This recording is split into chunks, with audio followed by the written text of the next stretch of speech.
Greetings. Welcome this afternoon to the show that we all love on Fun Sunday. Sunday Funday. You know what it is. Collector Lounge International. Welcome. I am your host, Leia, and I'm so glad to have all you guys here. It is a beautiful Sunday out where I am, which is hence why I have the nice little floral shirt on today, because I just want to celebrate. After we get done with today's show, I'm going to actually go over to Rita's and get me a nice little Italian ice. I need that. So anyway, thank you guys for basically being here. It's going to be a great discussion off the cuff. You know how we do it every Sunday. We just dive in and just have this discussion. But I can't do this, of course, without the amazing panel I have here. We got my cousin Killer Cam in the building. We got Loco Lou. We got Mr. Clean. And we also have Ben as well. So definitely, man, I'm so glad to have everybody here today. What is going on with you guys, fellas? How is your weekend shaping up so far? How's everything going? Good, man. Yeah. That's great. It's wet here in the UK, but just looking at your shirt, I feel more summery already. Yeah, it's here's the thing. It's supposed to be like 80, 82 degrees or something like that today here. So I was like, I'm just going to get kind of festive as much as I can. You know, we'll see how we could do. So I don't know. Wow. I forgot that she has that wash or the dryer on right now. So we got to make some changes. We'll change that in a minute. Anyway, what's going on? Ben, you said basically the weather where you're at right now, it's not really that great. So I can completely understand that. Hopefully it gets better for you, bro. But I'm glad to have you here. So having you here is a ray of sunshine. Didn't I just get like a real good? I got real like sentimental, right? You know what I mean? I'm not supposed to get sentimental like that, man. I just got sentimental. It just took it to heart. I just took it somewhere where, you know what I mean? It's just spreading the love. I just woke up with so much love in my heart, man. So I just wanted to spread it all to you guys. So hopefully everything gets better for you, Ben. You know what I mean? Thanks, Any day. Focus. It looks like everything behind you is still nice and clean. As always, it stays clean. Yo, you know what? I can't help it. I just can't. People out there, you have to understand. If y'all knew what goes on behind scenes in the private chat that we have, y'all would lose your minds. The shit's so funny. Like, straight up. If you only knew. What's going on, Shane? All good, man. All good. It's a bit of a triple threat this week. Wednesday, for obvious reasons, was amazing, and did my first live stream last night, which people were there. I was shocked, but like massive shout out. Loads of people were there, man. Yeah, it was a lot of fun. It was a lot of folks. That was cool. It was a dope live stream. It was engaging too. I loved it, bro. Because it's a matter of fact, because you had yours, Cam had his this week as well. Like, man, y'all, come on, man. That's what it's all about. It's all about the support, and I love seeing everybody's streams. And on point, y'all have valid point. Here's the thing, bro. Your live streams are extremely informative. I love the opinions. I love the simple fact that you give so many different perspectives on collecting. I love this, and Cam. Cam, bro, Cam is like, it's in and out, but it's just entertaining, bro. Yeah, like it's just back and forth, man. It helps when people are in there. Oh yeah, the holy hell, the holy hell intro. That was great. I was dying, bro. Yes. I lost my mind, man. But it's just so many personalities, bro. Yeah, Shane, man, I was so glad to see it, bro. And it's just nicely done. For you to say that, you know, it's just like you're new to it. Like you handle it like just like a super pro, like straight up. So Thank you. Dope. I spent a lot of time yesterday, like messing around before I went live. I think that's probably the key, just in case anyone's thinking about doing it. But and then here today, so all good. Really looking forward to next Wednesday. I presume we're going to be talking about it. Because like, I should bloody hope so. We'll be. As a matter of fact, I'm not going to talk about it. I'm going to let you talk about it, Shane. How about that? that's cool. Yeah, that's good. That's good. Yeah. I'm going to let you talk about it because that's what it's all about. There will be, just everyone in the chat, there will be spoilers. Yes, there will be some spoilers. We will be talking about what happened the past 3 episodes. But yes, we are excited. My man Loco, what's going on with you, brother? Now, while you talk, I'm gonna turn off this goddamn. I can't stand this. Hey, tell everybody what you got going on. Motherfucker. The holy hell intro just killed me. Like, it was just like, I gotta watch that again. Appreciate it, man. What's I was trying to figure out something poppin', funny to people? say. What's going on, Loco? I am exhausted as hell. Like, I literally set my alarm clock so I could be here amongst my family from across the ways. Did a crazy overnighter. Got my butt handed to, and that's exactly how I feel right now. Like, damn it, man. Here we go. Put my ass in the most busiest section in the freaking casino. I go do this. I gotta go do that. I'm like, God damn it. Okay, could it be 6 o'clock already? I finally got up. Wait. Shiny. Don't go anywhere. We won't spoil it for you. Listen. Anybody who has not watched the show, we will not spoil it for you. Okay, we'll try our best. We'll just kind of talk about it in a roundabout way. Okay, so Shiny, don't you go nowhere, brother. Stay here with us. We got you. Anyway, go ahead, Loco. Because it's something I want you to know.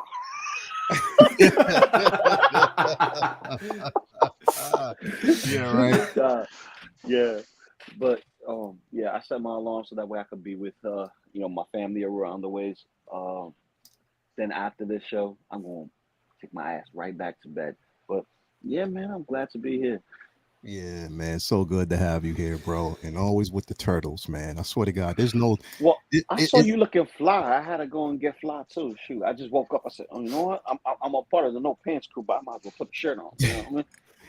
You know what? I'm always trying to up my game, bro, because I sit there and I watch Focus's channel all the time, man, and I'm like, all right, he got the hat on with the team. I'm like, man, I gotta up my game. I gotta up my game, bro. Like straight up. I can't. Now, mind you, I can't take my hat off because Cam, my bot, like, bro, Cam. So let me.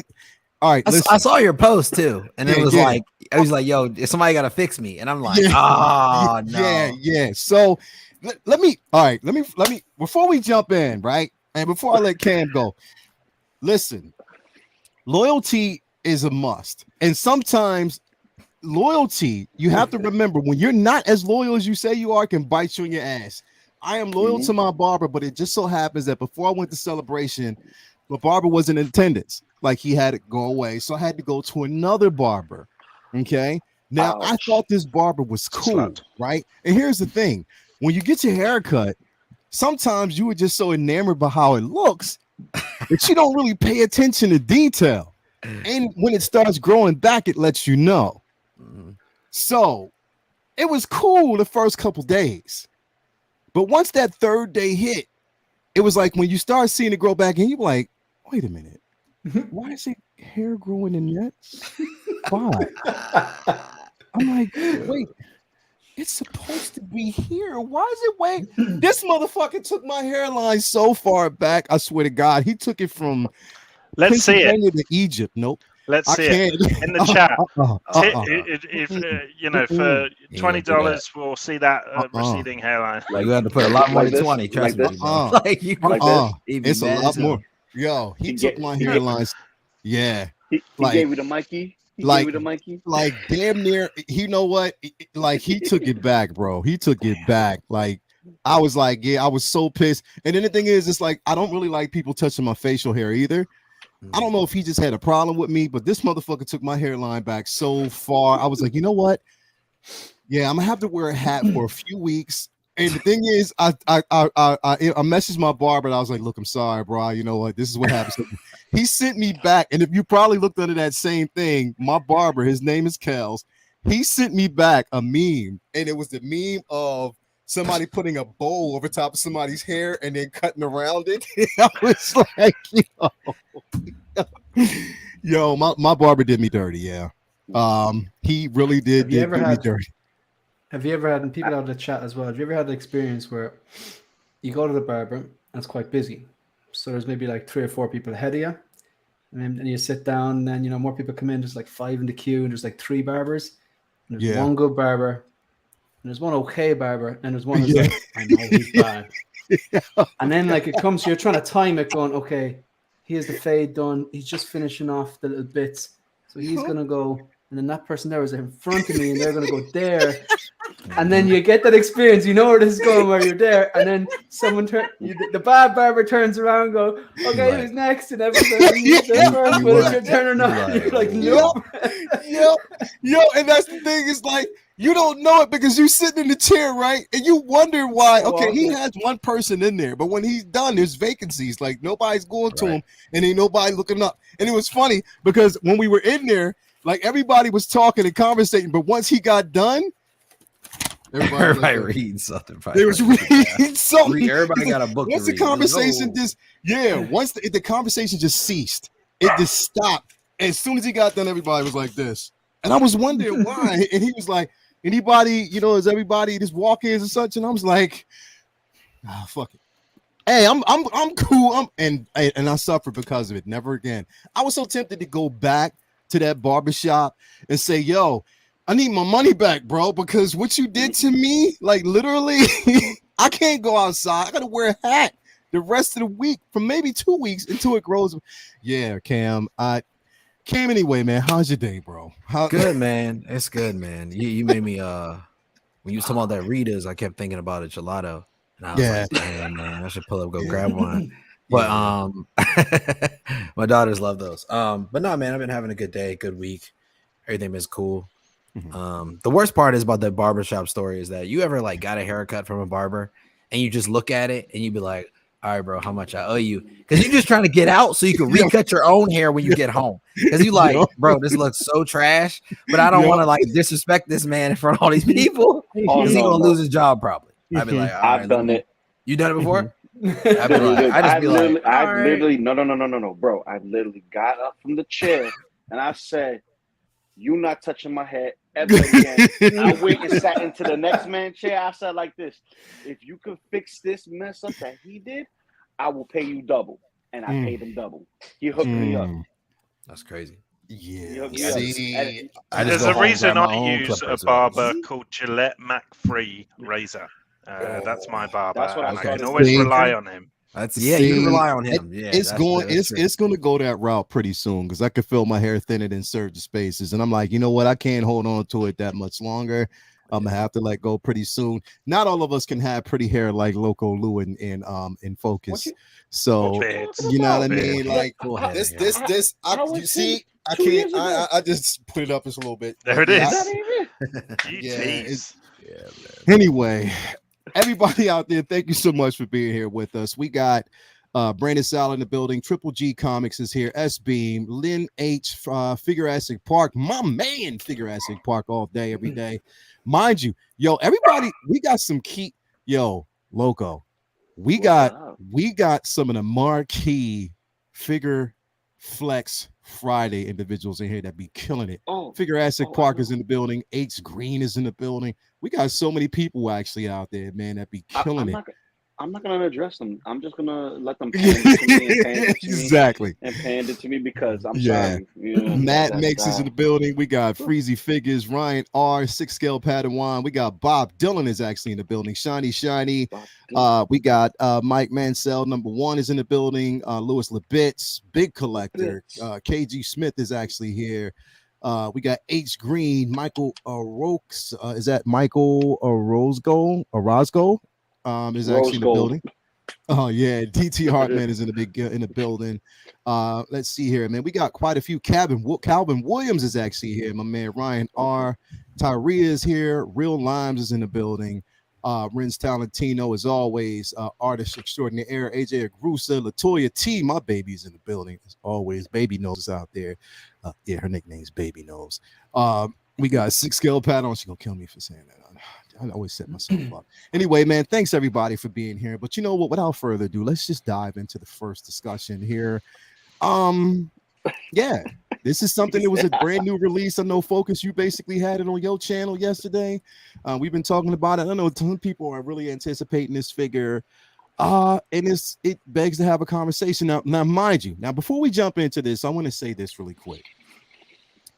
This show is about opinions, okay? We all have them. We all have difference of opinions, but we have a tendency to come together, even though we have differences of opinion, and we respect them. Just like we respect your opinions. My opinion is no better than anyone else's, and if you don't like my opinion, that's completely fine. We're still cool. Even if we disagree, we'll still be cool. I say that sincerely. Understand that my opinion is just my opinion. Sometimes I'll stick by my opinions, but I'll respect everybody else's, and so they should do the same. With that said, we're going to dive into this particular figure. Okay, I'm going to save my opinion till last. I'm going to go to you first, Cam. What do you think about this piece, bro? I think it's so different than what we have, man. I mean, I don't think we have any zombie versions of figures except for zombie Deadpool. Mm-hmm. And to be able to get this version from the movie, I'm super excited. I love how they have the souls like coming out his back, and it kind of reminds you of that scene in Infinity War where he was trying to channel the different possibilities and his arms were like coming through and stuff, but it's like the darker version of it.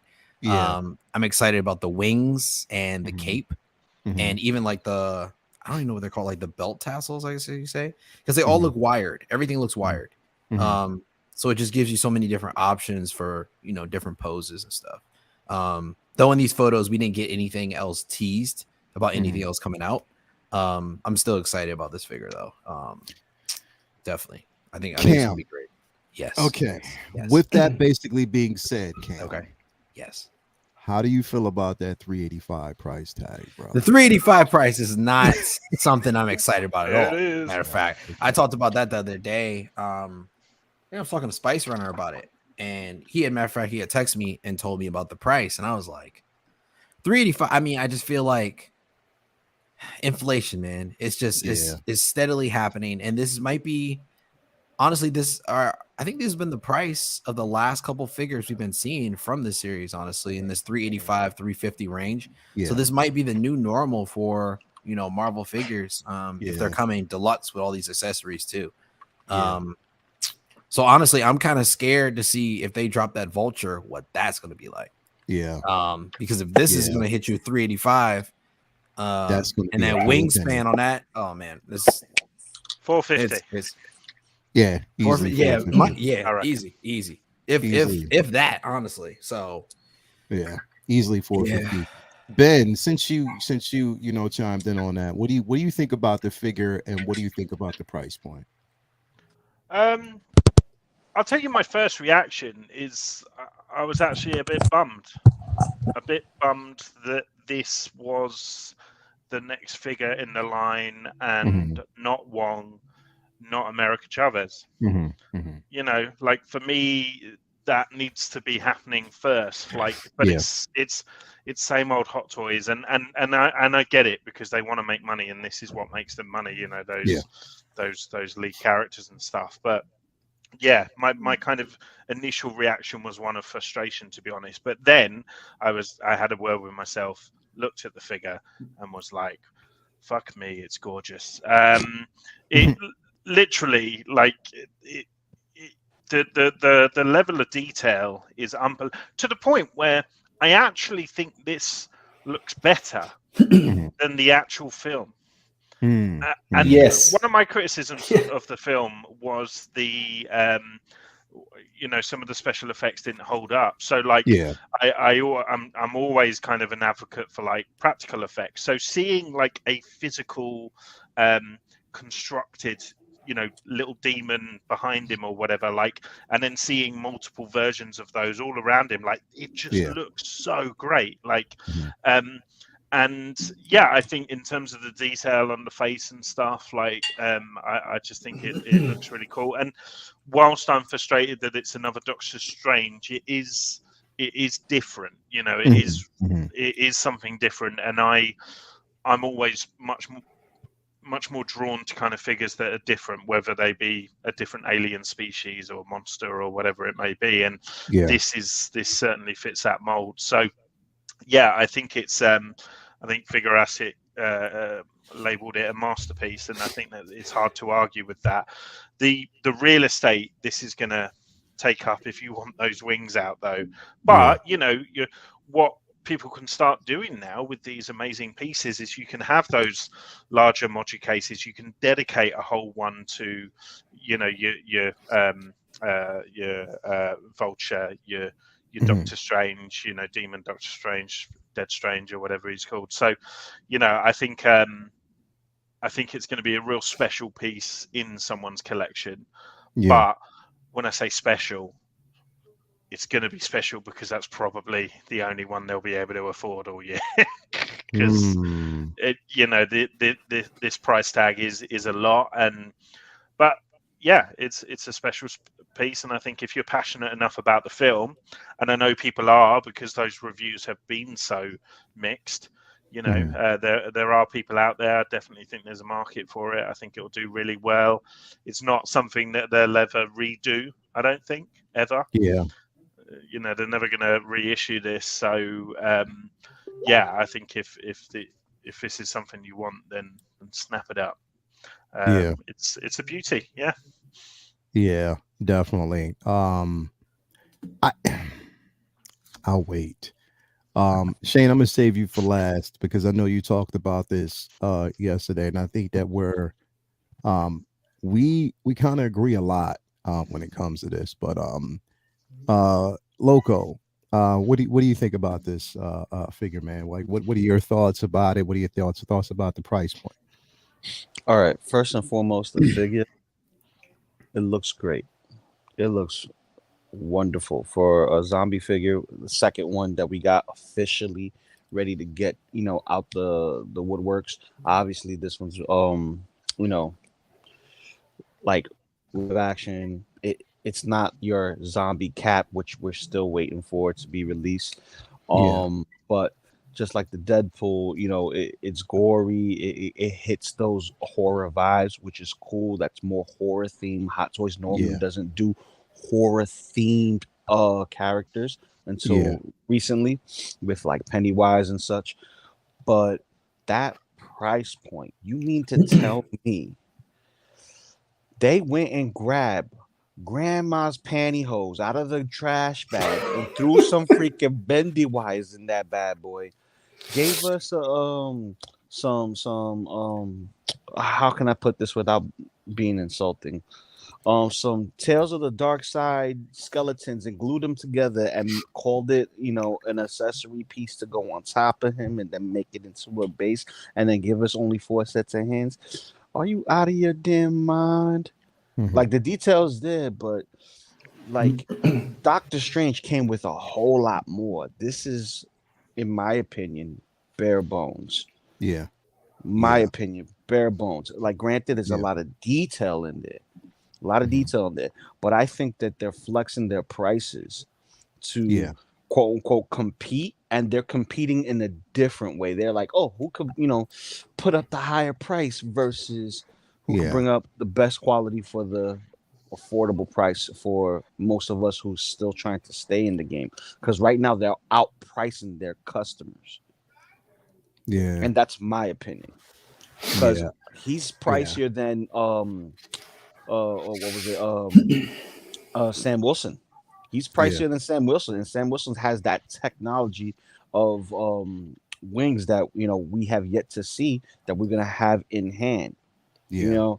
And granted, he got some bendy wires on his little tassels, but we've seen Hot Toys do that before, so it's not nothing new. It's just a little different, and it's like,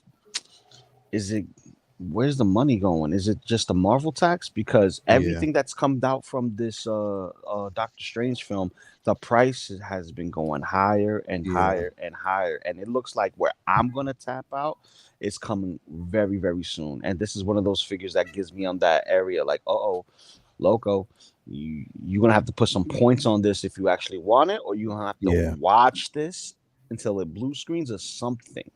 before you actually get it, because I do want it. It looks great. It will look great with your zombie Deadpool, which some people don't like, some people love, but it's a good companion piece to put that there if you're not gonna get the whole wave. But that price tag is disrespectful. It's disrespectful. Like here's an example.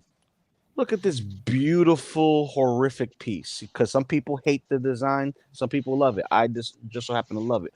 But they captured it, and this is 3-0, 212, 212, 215. Yeah, not anymore. Not anymore, but come on. You like, if you wanted to throw this at somebody and hurt somebody, you could. But that price point is disrespectful to me, because that just showing greed versus respecting the fan base. Because every year it's like we surpassed $100 within a year for a basic figure. Like, I'm gonna say basic. Look what he comes with. Right now they're just showing us boots. We know he comes with boots. He has to walk on something. He comes with a face, yes, but it's not an extra face. He has a torn shirt. Why do all the pictures show boots now? You notice that? Like I think every figure that's been dropping lately, boots have been like the highlighted point as like an figures lacking accessories maybe. And then also, have you noticed the trend of the hands, the swap out hands are decreasing? Yeah.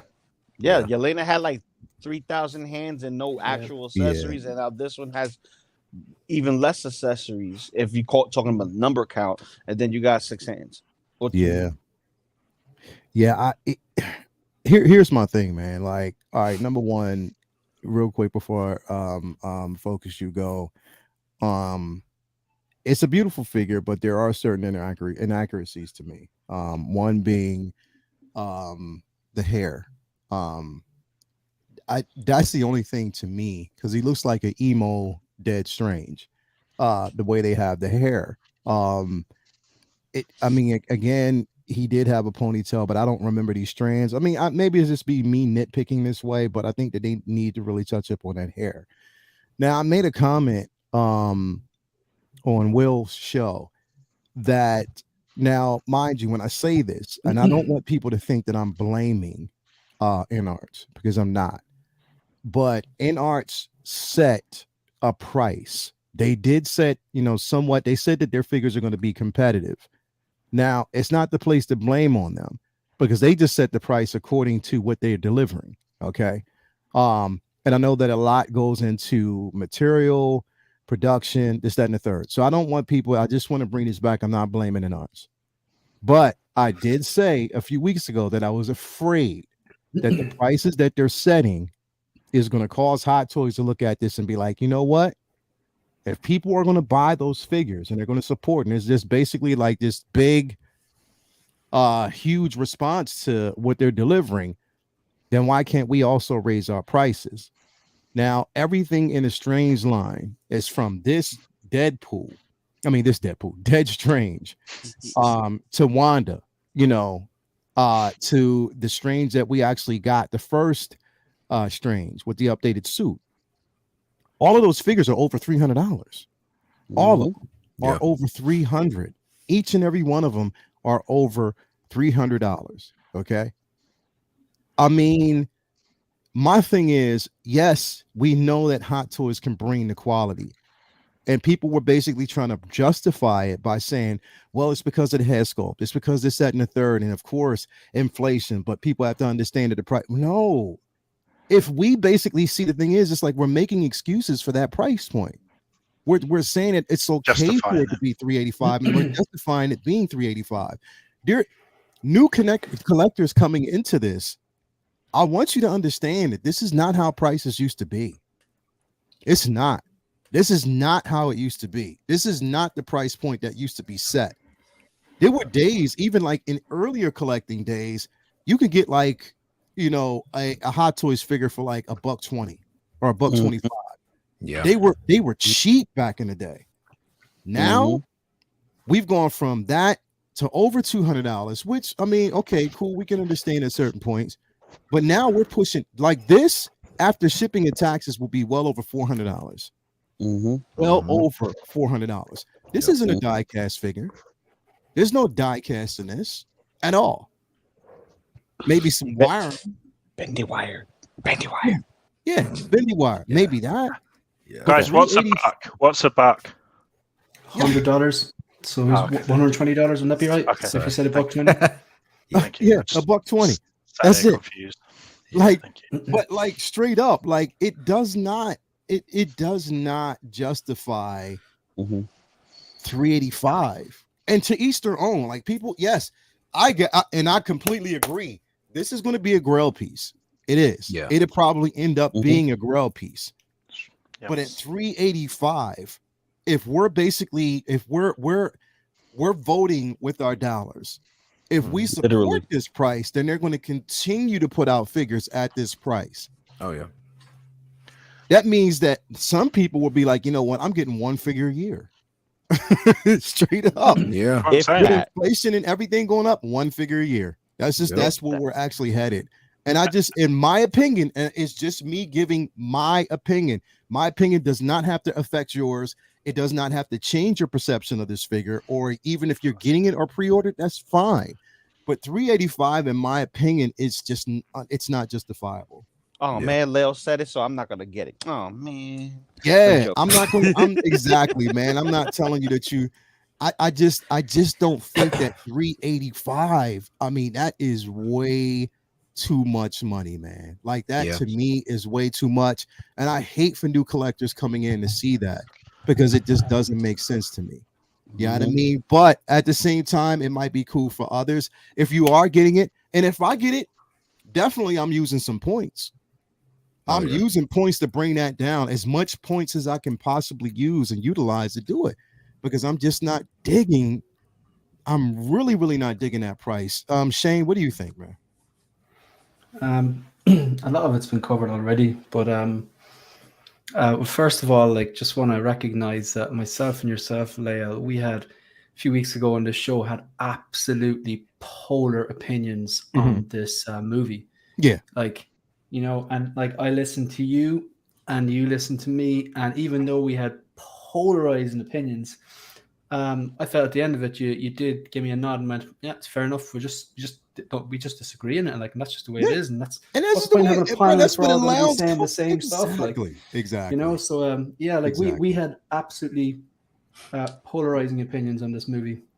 Obviously, I'm not going to get into it, but obviously I didn't like it, but this figure, I do think it's Hot Toys at their finest in a lot of aspects in terms of the detail. In terms of, like, I love battle damage. This is probably as battle damage as you're going to get. Yeah.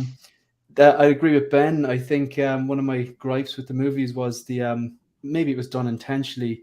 I thought, like, as a Walking Dead fan, one of the things, whether you like the show or not, the makeup artistry on the zombies, it just blows my mind, the talent of these people. But when I watched this, I was like, what? I just didn't get it. But however, the figure looks really scary. The figure looks horrific. The detail in the face actually looks even better, which is amazing. Like, you know, for a 6-scale figure, look at that. Like, it looks alive, even though I know it's not supposed to because it's dead strange. But in the eyes, it looks like there's a bit of animation there. The just torn up jaw, the scarring, the depth of the scar. The hair, I did kind of went, maybe I wasn't paying enough attention in the movie, but I know he had the top knot, but I can't remember after, did, like, when they dug him up or whatever, he came up, when he rose up, did the hair just flop down? I just can't remember. I'll have to take another look. But the weathering in the suit, the wings is a beautiful touch. Like when I saw this, I thought Mafia is going to absolutely he lost his love mind. this. Oh yeah. And to Ben's point about Wong and America Chavez, if you remember, Ben, like, after this, we both saw this film, we were Instagramming back and forth, and I said, you're going to get a Strange, you're going to get a Wanda, you're going to get another version of Strange, you're going to get America Chavez and a Wong. I'm doubling down on that, man. I still think it's going to happen. Like, she's too big a character, even though, like, they don't tend to do child characters. Look, to sum up in this, I think the detail is amazing. I think it's Hot Toys at its finest. I did see the base, and before I watched any YouTube previews or read anything online, I remember thinking, going, people who are excited about this, they'll have an issue with the base because the figure is so detailed and horrific and out there that they could have gone a little step further. Even if they just had a bundle of rocks from the mountain or something they were on, you know, that would have been better. The swap out hands, I suppose, like Hot Toys, there's a bit of shrinkflation going on with the old swap out hands. I've never heard people, like, hands are hands, but you kind of, they're necessary evil. You kind of do need like the matching fist hands or the open palms or the trigger fingers or whatever. But now they're kind of mix and match, and they're not giving you the mirror image of the hand. They're not giving you a left and right of the open hand. They're giving you like a left open hand and a trigger finger with the right or something like that. I think they did similar with the Snowspeeder Luke. So look, I'm obviously not getting it. It's not for me, but it is stunning. They're not going to reissue this. This is, I don't like saying the G word, but it is a future Grail, I would imagine. Especially with the fact that there's a trend now where people are not pre-ordering. They're definitely not dopoing. They're not pre-ordering. So this, I imagine, is a very niche type of a market. Kind of, you know, the people, diehard fans of either horror or Doctor Strange or zombies or both. So I don't think they're going to make this again. I do think it looks stunning. The price is pretty expensive. Like, you had $320 for the deluxe Wanda, $335 for the new Strange, and now $385. So will we be having a conversation in a year's time going, all right, so the going rate for like a deluxe figure is now like $5 something? Like, you know, nothing's getting cheaper. And Wanda's got a cardboard base. I actually, poor Cam looks awful stressed there. Like, damn. I'm sorry, man. I'm sorry. Okay, Yeah, so what's up with them Star Wars, bro? Come on. Join the dark side. I mean, we keep going 385. I can get me a couple speeders for that. I mean, it's actually, that's a very nice segue, Lou. That's why, like, say when Cam was talking about the troopers, I was thinking, like, you really have to be you do have to be disciplined. You have to be really strategic about what characters do I love. Are they from movies or content that I absolutely loved? Have Hot Toys absolutely nailed this version? You nearly have to have this triple threat before, personally, I have to have that. I have to like the character, I have to like source material, and I have to like that version before I agree to pull that trigger, because there's so many things that are amazing that I'm like, I'd like that, but I just know if I get that, then I'm taken away from something that I know I like better, you know? Yeah. This isn't for me. I'm glad I dodged this one, but look, this is going to make a lot of people. It's a stunning looking piece. Like Doc Smith in the chat said, he reckons it could be one of the best they've ever done, and I can see why. And he said maybe because it's not released yet. Well, I agree. Like it hard to argue. Price aside, this is innovation. This is stunning. Yeah, this is stunning. It is an amazing piece. And I know Toya is watching, and I know she basically, and this is Doctor Strange is unequivocally her favorite hero of all times. She loves Doctor Strange. I don't know if this piece is going to be allowed in the home at that $385 price, but we'll see. We'll definitely see down the road. But I have a question for everybody. Are we done with this figure? Anybody got any last words before we move on? Go ahead. I got one thing. Yeah. A lot of people have issues with the strands of hair, and I know exactly where this image comes from. Mm-hmm.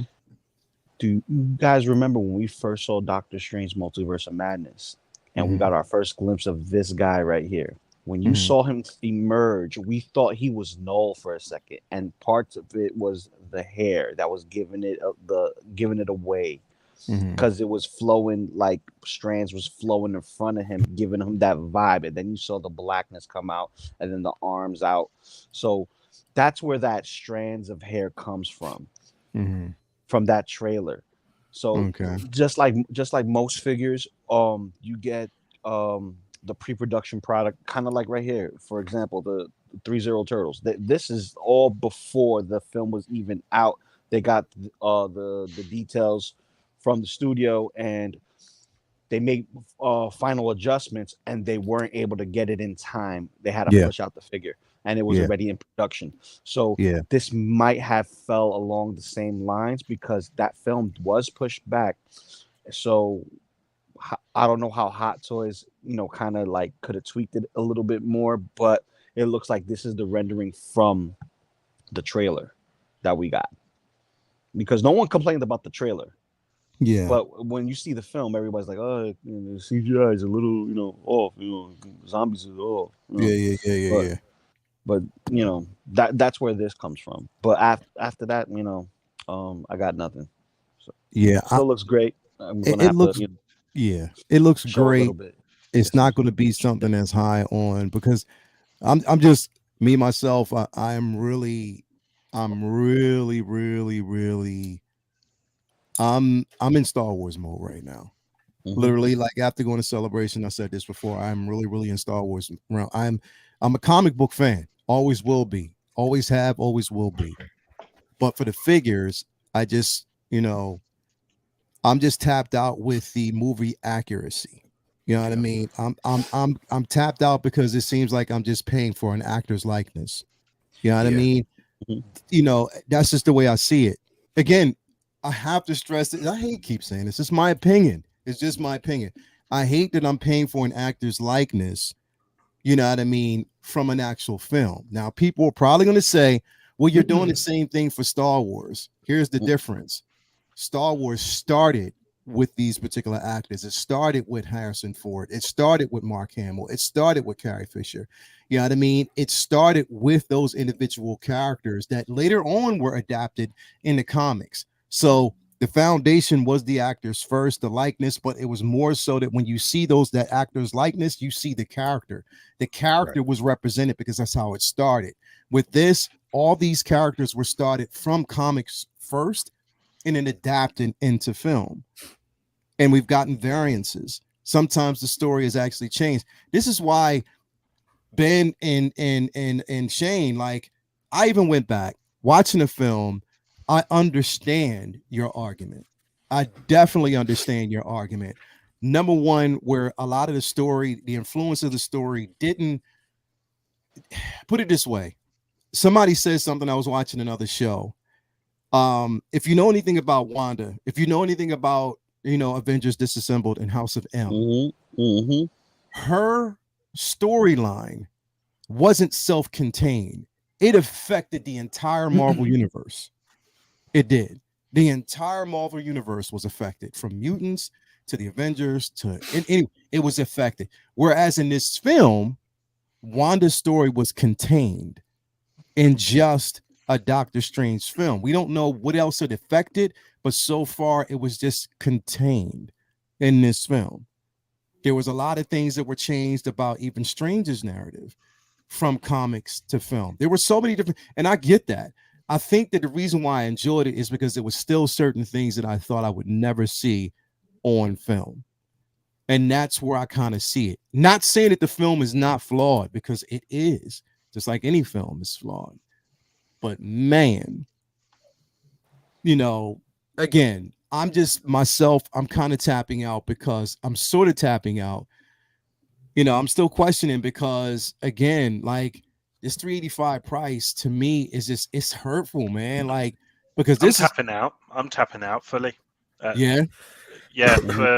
For this level of figure, like, for me now, I'm kind of resigned to the fact that the only hot toys that will be achievable for me now will be those very basic releases, and I'm okay with that because the third party market is getting so much stronger in its quality. And yes, those prices are going up, but that means what, 150 to 200, still very manageable. I'm Kurt Angle has me in an ankle lock, and I'm tapping out.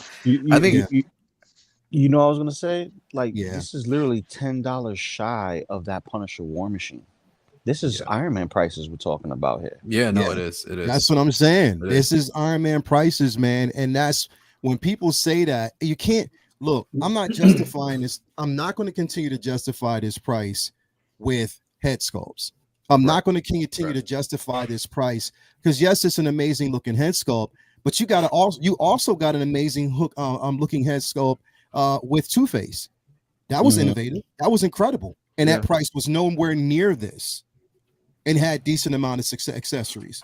So that's what I'm saying. Like, I'm not going to continue to justify this with head sculpts because to me that doesn't matter. Like, that's way too much money. Yeah, I think we're seeing. You know, I know you guys say you were tapping out, but I feel like a lot of people are tapping out. You know, I'm seeing a lot more. Even if you look at the market on Facebook Market, there's a lot more people selling their Marvel figures off and going straight into Star Wars, and they literally listed on there like, "Hey, I'm selling my Marvel figures. I'm going into Star Wars." You know, because one, the price, and then you know that might be something like you said is their core. That's what made them start collecting from the jump too. Yeah, you know. So I don't know. Yeah, it's like, whoop. That's the thing, man. Here's my thing. I'm looking out for the little guy, and I'm looking out for basically new collectors coming into this. I just don't want them to think that this is the new. That this is. I don't want you to think that this is standard. Like, this is these standard prices. I just can't, man. I mean, look. With gas prices right now in some countries, in some places, like $7, $6, $4.50, groceries going up, shortages and stuff like that everywhere. Is there a cause? Now, I know that there's a price to pay when it comes to materials, production, stuff like that, but damn, you know what I mean? Is this basically the new, man? Like, is this, I can't really justify, which before we get into the Wednesday's topic, I want to kind of pose another question real quick, since we're kind of here. It was a question that I have, because it kind of made me think about this, and that question is: does price tame the addiction? Do you think it's going to tame that addiction? Does price? Are we talking about toys or?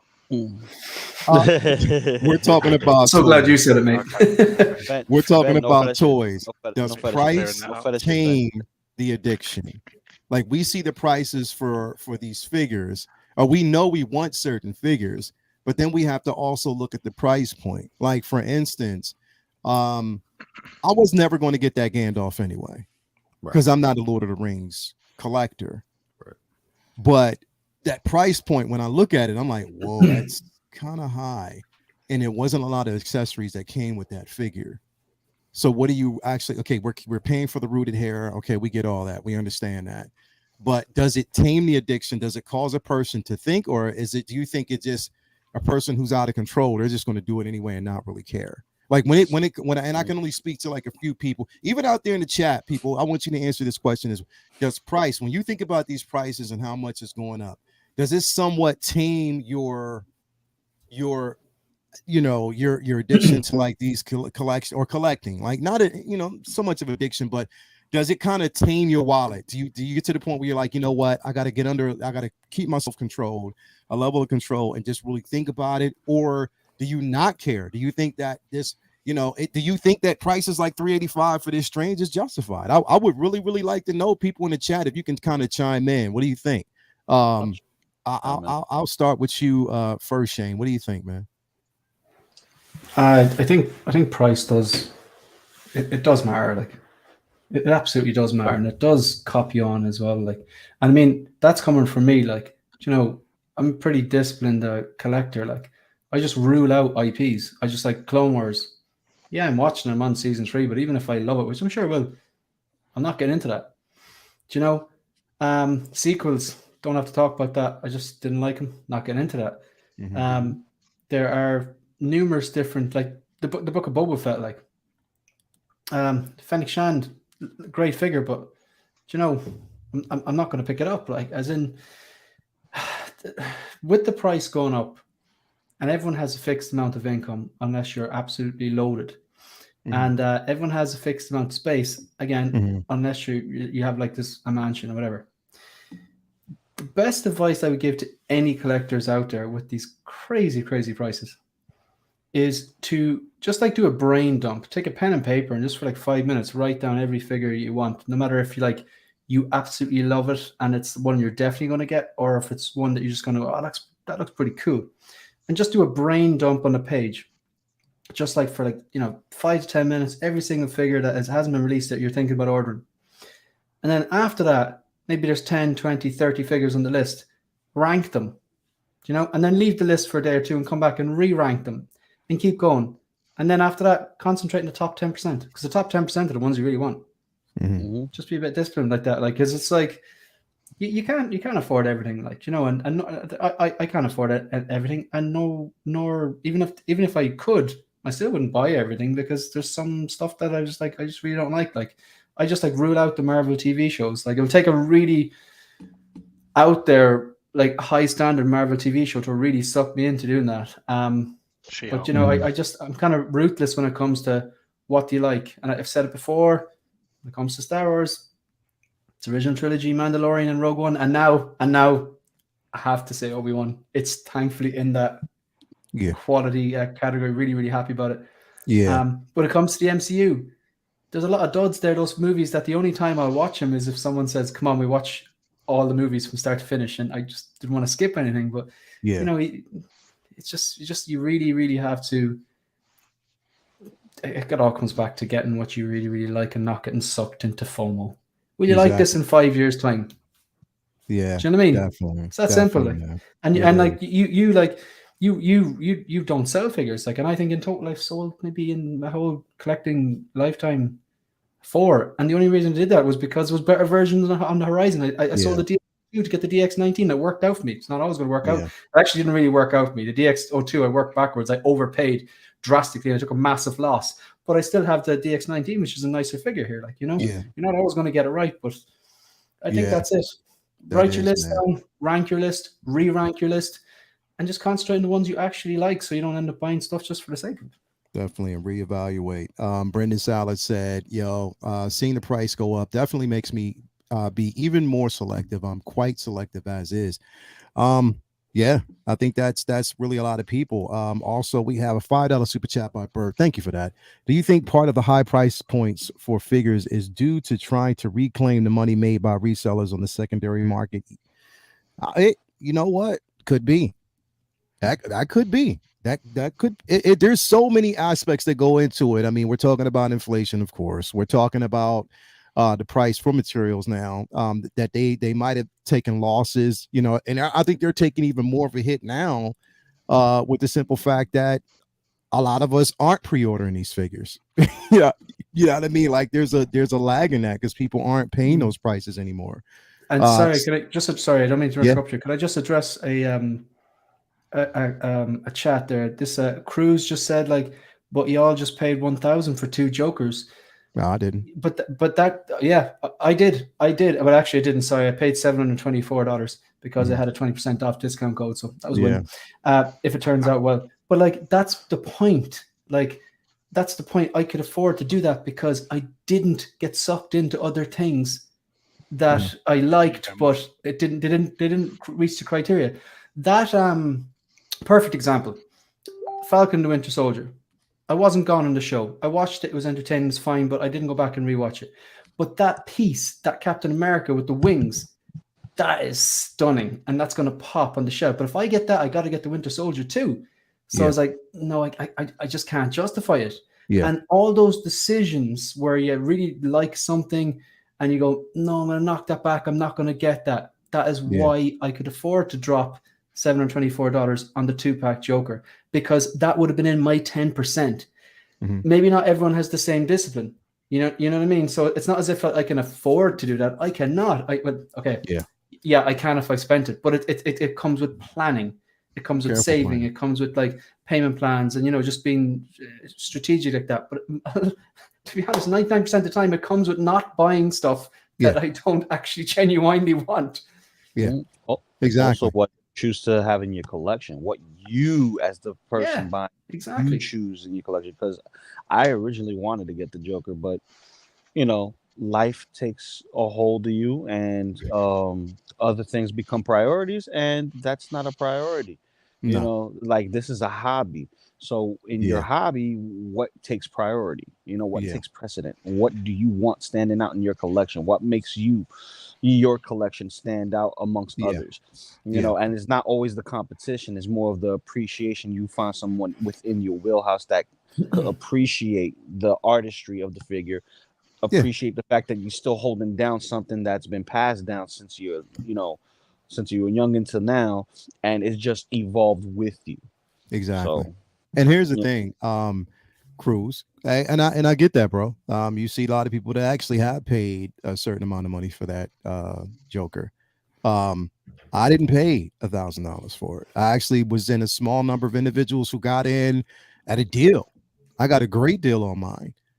And also basically, so here I'll even let you in on it. So basically, when I love will this story. I just love this story. A company basically came in. I'm not gonna. I should put that company on blast because number one, I still haven't gotten my Mark V from them. I paid for the shipping last Wednesday. Like last Tuesday, I haven't even gotten a notification at all. They're going to send you the Mark 4.5. Exactly. So here's the thing.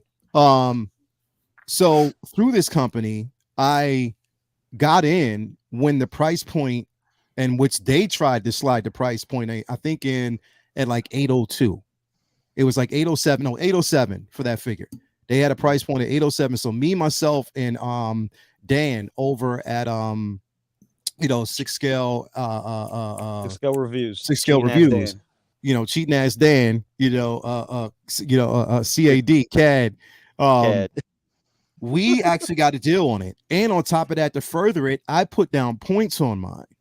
So when I put down points, the points that I actually used brought my figure even further down to $689 shipped. So I didn't pay that price. I didn't pay the $1,000. So when I say that, I got it for $689 shipped.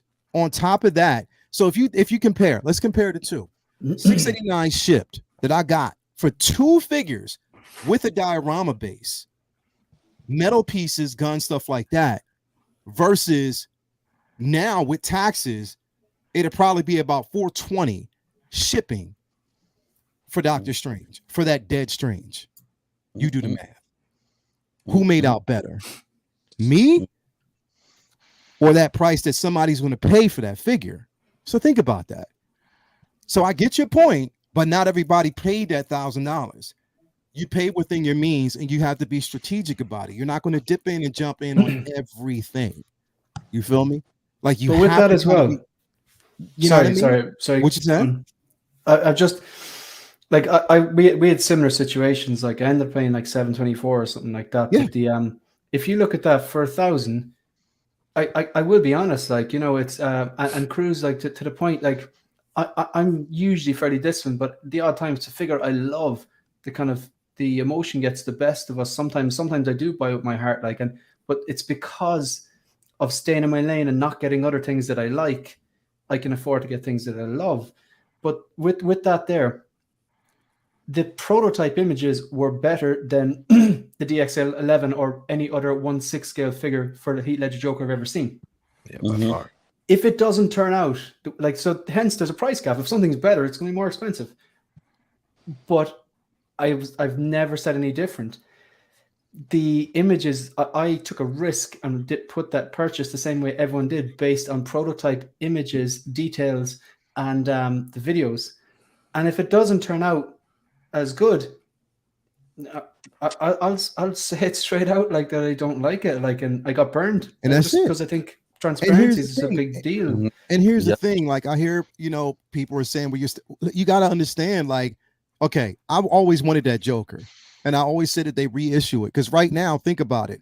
If you get that Joker, if you get that DX version from Hot Toys on the secondary market right now, how much is that price for it?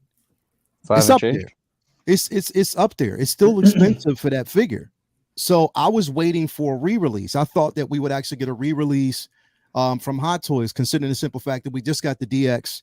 There was from Hot Toys, and I was like, okay, cool, we'll eventually get it. We didn't get it. So then InArt decides to do it. I'm like, okay, cool. I've always wanted that figure. So the thing is, it depends on what you get. A lot of people pay these prices for Grail pieces. Yeah. You know what I mean? Not at, retail, like that retail price, that right there. I mean, it is a bit high. Look, if you want something, depending on what put it this way, you may want a figure, but there's going to be some sacrifices. So you might want a figure, but you're going to sacrifice other ones that are out there that you might want. You'll be like, okay, I'm not going to get that. So it's all about sacrificing. But at the same point, it's like, look, The price point for that Joker when it was released, it wasn't as high. Now it is. So you can't really get it. So InArts releases it. They release a 2-pack, 2 figures with the diorama base.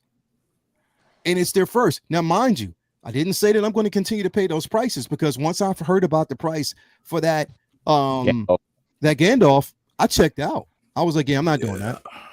I'm not going to do that. I'm no longer going to pay these prices. I just wanted that Joker because I knew I wanted it. But if those prices continue the way they have, I'm not going to get that. Even if they release the Wonder Woman or the Batman or the Superman or whoever else that might be of interest, if that price is the way it is, I'm not getting it. I'm just telling you that right now. I'm not. You know what it's like? I love cheeseburgers and I love quality cheeseburgers. But like, I love every now and then, I like a nice fillet steak. I'm not going to eat fillet steak every single night. I can't afford it. Oh no. But that if it turns out the way it is, it's a nice fillet steak. You know, and there is definitely, like, we won't really know until it actually comes out, but from the prototype images, there is a quality gap. I'm not a rooted hair person. I've never seen rooted hair like that I was happy with in a 6-scale figure. Now, again, just to reiterate and double down, you're supporting the 500 to 1,000, 500 single, 1,000 2-pack, whatever, because there is there does seem to be a quality gap. The InArt does seem better quality than the DX11. Even people with the DX11 I've seen. Again, it doesn't really matter what people think, if that's right or wrong, because it's my money, and from what I can see, I think there is a quality gap between the 2-pack for the InArt Joker and basically any other ones I've ever seen. So I'm willing to justify that price, but it's not going to be something that I'll constantly do. And at the same time, I didn't even pay 1,000 for it. I paid $724, so it's still cheaper. But listen, at the end of the day, it depends on, everybody has their own thing and their own way of handling it. Some people can afford to pay these prices. Some people can't. Some people just, even if they can afford it, they're just like, I still can't justify it. Price is going to be, it's going to be a major part. And I don't really like to dedicate an entire show on price, but what I'm saying is, like, come on, man. Like, if, like, it seems to me, you know, and based on the chat, which is completely fine, and it seems to me that people feel as though it is justifiable, that the price at $385 and these prices constantly going up is okay. So if that's the way you feel, that's completely fine. I feel the total opposite, but I'm not going to knock you. I respect your feeling. If you want to buy it, go ahead and do it. It's a beautiful figure. These pieces are incredible. I just can't see myself spending that much money on it, which now has me deciding that I'm gonna have to stick to one particular IP. Like, literally, that's where I'm at. I'm gonna have to stick to one IP and kind of check myself out of Marvel for a minute, because I mean, again, and maybe it's not going to be every Marvel figure, but everything that I've seen so far from Doctor Strange, and they might just be riding this high horse on these figures right now, but that's a lot of money, man. Like, straight up per figure, like, it is. Yeah. So I'm just I'm just checking myself out. But more power to everybody else. If you want to continue to purchase at those prices, if you think it is justifiable, that's completely fine, and live with that. That's cool. That's cool. If you can afford it, do it. Hey, do it. You know what I mean? Me myself, sometimes I use payment plans. I always use payment plans. I'm just going to tell you like that, because I like to pay myself off over time. Once it's paid off, I get it. Boom. I don't have to worry about it. And I keep myself. But again, it depends on everybody. If you want to do it, that's completely fine. Me, yeah, I'm just not going to do it. Yeah, I'm in agreement with you, man. The like, there's got to be a cutoff point. You know what I mean? It's like, you can't touch that. That price tag you don't touch. You know what I mean? You can't just do it like off the cuff and then justify it because quality, inflation, and whatever other excuse you guys want to put in front of it. It's like, if you compare last year's figure to this year's figure, and last year's figure is just as good, if not better, and came with more stuff, what is the justification? Just because you can, or because another company came and just set a bar? Yeah.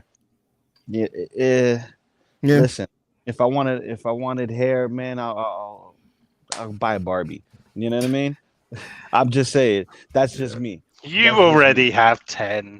I have two. He got two. See, there you go. Mary Jane, and Malibu April. and- That's it. Oh, okay. I got Mary Jane and April. He knows okay? their bloody names. I know their names because I owned them. I actually had to build them using a Fison body, which Fisons, they work for me. But and even at that, Fisons, one of the best, if not the best, seamless body you could ever buy. Right? That right there, around $80. When these figures that have all these exposed joints and stuff like that go up, what does that say for people who kit bash and stuff like that? You know what I mean? That want to create their own figure. What that's going to do to that community? I mean, I don't think to address the comment just now, I don't think we got into this. Well, I don't think we got into the hobby to initially save money, but I don't think we got into the hobby to break the bank as well. You know what I'm saying? Because I feel like we collect 6 scale figures because they were at a certain price range. Last video where I was going through my top 5 figures that I missed out on, those prices you can see they've changed over the years, which we all understand. I mean, that's just a thing to happen, but to go from the 280s to 300s to jump all the way up to 400, that's a large jump. I feel like, because like I know everything, inflation, it's all coming. Gas prices are rising and everything, but our salaries don't change. I'm pretty sure of that, right? Like, did anybody get a raise recently because gas went up? I don't think that happened, right? Like, I don't. So it's like we collect 6 kills because they're in this realm that we can kind of be able to gauge and be able to, save money at the same time while we collect. But I mean, I feel like a lot of people see it as like, it is what it is, but I mean, that's their opinion too. I mean, yeah, I'm pretty sure there's a lot of figures that I see that I'm like, maybe I'll step back and I'll wait till it go down. I'm not going to go out and be like, I would love to collect all the Marvel figures, but a Hulkbuster, I don't have that in my collection because it's just unnecessary. It's out of the price range, and I see tons of people selling that online right now too. So it's just, you got to be selective, for a lot of people. But if you, more power to you, if you got the bread to break the bank and buy all these, go for it. That's up to you though. Let me address that real quick, brother. But before anything else, my man Cruz, let me tell you something. No one gets into any hobby to save any money, and I know you're being facetious with the LOLs and stuff like that. Like I get it. But like, this is an escape. But when your escape is just as bad as gambling, then that's when you need to see some professional help. This right here is a hobby, and this is pushing people out of the hobby. And look around us. You know what I mean? We have loyal collectors, people who collect specific IPs, regardless if it's Star Wars, DC, Marvel, Turtles, whatever. You are speaking with your wallet, and you have a right to say nay to a price point if you disagree with it. You don't have to always agree with what the person trying to sell you a nice chair when you can go and make your own chair. You get what I'm saying? It's like Marvel Legends. If I wanted to have every single figure, I would go back to Marvel Legends. You know what I mean? They make every figure and make duplicates of every figure. And if I didn't miss out on this one, I'll just wait about a year or so. Hasbro will pump it out again. And they have this thing where they keep climbing and going down when it comes to prices and quality. And that all plays a factor. Hot Toys is a different story. And this is where we like, okay, I'll get this piece as a standout piece, but I have to have a cutoff point. Because if this exceeds my cutoff point, then I don't know if I should be in this hobby anymore. I can still enjoy what I have now, and that's pretty much it. Or I could be like focused and just, have that nice clean spot and just have that, nice little cubicle, and that cubicle is like where my, range goes, and that's about it. You know what I mean? Like, I love everything clean, but it has to be battle damage though. he's never going to get around that clean, the nice and clean. That's never where it's not going to go. Listen. Cruz, Again, I know people were like, yo, they think we're getting trolled. If we are, it's fine. I mean, it is what it is. I mean, he just needs to understand that, like I said, it's disrespectful. It's different perspectives per person. Not everybody. Nobody actually said that we came in this to save money. I don't think anybody said that they came into collecting to save money. I definitely knew that I wasn't coming in this to save money. I came in to make money. Yeah, I mean, you know what I mean. Talk about your fetishes, Ben. I never. I didn't come into this thing to basically save. I never said that I was. You know what I mean? But I came into it because I wanted to buy certain things that were personal, personal for me, nostalgia, having a piece of an IP that I enjoy, whatever, and just the art form. That's what I came into. But it's just because I like a Basquiat piece doesn't mean I'm going to pay $500,000 for a Basquiat piece. I can just enjoy it from afar. You know what I mean? I love it, but I'm not going to pay that money for it. You know what I mean? I might, there's certain things that I might love out there, certain cars. Hell, one of my favorite cars right now is a vintage 1969 Camaro. Oh my God. Ooh. That's my love. A vintage 69 is what I basically want. But am I going to pay that vintage price for it? Hell no. I'm just going to, I'll find some, if I can find it at a decent price. But I'm never, because it's a vintage piece. I'm not going to do that. I don't think anybody actually comes in this hobby thinking that they're going to save money, but they come into it to kind of get away. And it is an escape for us. But sometimes when that escape is challenged, that's when we have these conversations. And I think it's very healthy. And it's like, I respect everybody's conversation out there. You know what I mean? I see these conversations going on. It's pretty good. It's healthy. But hell, I just wanted to bring that up because I just felt as though that, again, I know that for me, there's certain Star Wars pieces that I love that I can't wait, to see. And I think that's where my attention right now is kind of on, that's where I'm at. So, granted, I see some of these Marvel pieces. Granted, like right now, I have the 2-pack, Nightmare Batman and Black Suit Superman paid off once that's released. I have the Cyborg paid off. You know what I mean? I have the, Captain America, Sam Wilson paid off. I have the, WandaVision one that paid off. You know what I mean? All the figures that I have are already paid off. So once they drop, they'll come. But I'm looking at going forward, all the new releases and stuff like that. I'm like, a lot of this I can't, see within my collection because of price. But again, each their own. And also to address another chat, I don't know about everybody else, but damn it, if I can use my points to bring down something and get what I want and it's affordable, I'm going to do it. Of course. I'm going to do it, and I'm not going to think two things about it because here's the thing. I can always build those points back up and buy something else. So, hell, that's just the way I think, the way I look at it. You know what I mean? I just want to know how many of y'all day one pre-ordered, and I'm not talking about the people in the panel. I'm talking about the people in the chat. Yeah. I'll wait. Day one pre-ordered what? The Doctor Strange. I want to know how many people day one pre-ordered. In the chat. In the chat. I'm watching the chat. So, in the chat, how many of y'all pre-ordered it day one?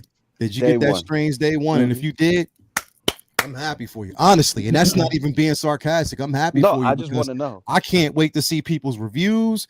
I can't wait to see some of the stuff. Yeah, I'm happy for it. Like if you did, nice. Big Collector said he did. That's what's up. I can't wait to see it.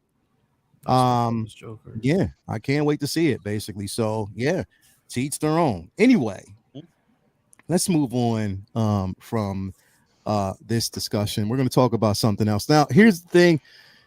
We're going to try to stay out of spoiler territory again, because I don't want to do this to Shiny. I told Shiny we're not going to jump in spoiler territory. If anyone wants spoilers, there's a really good YouTube channel called The Attention Seeking Geek. Yeah. If you want spoilers, you can head over to every Thursday at 8 p.m. GMT. Yeah, we're spoiler reviews. Obi-Wan Kenobi. You're all like, "Oh, well done, Cam. Well done, Shane, for your live streams." I've been doing that shit for months. Get on over there. Hell, bro, we've been talking about how innovative you've been doing it for months. They just started doing their live streams this week, so you know. Look, and I told you your intros, Good bro. Morning Really Endor.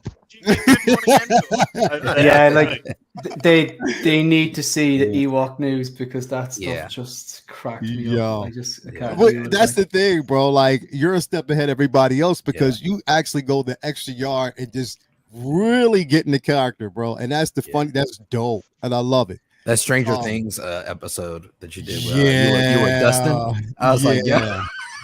I was like, also, brother. That Stranger Things mashup that you did on Friday was incredible.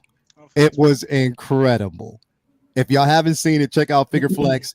If you haven't seen it, go to Attention Seeking Geeks Instagram page and check out that mashup that he did with it was Stranger Things and Hellboy, right?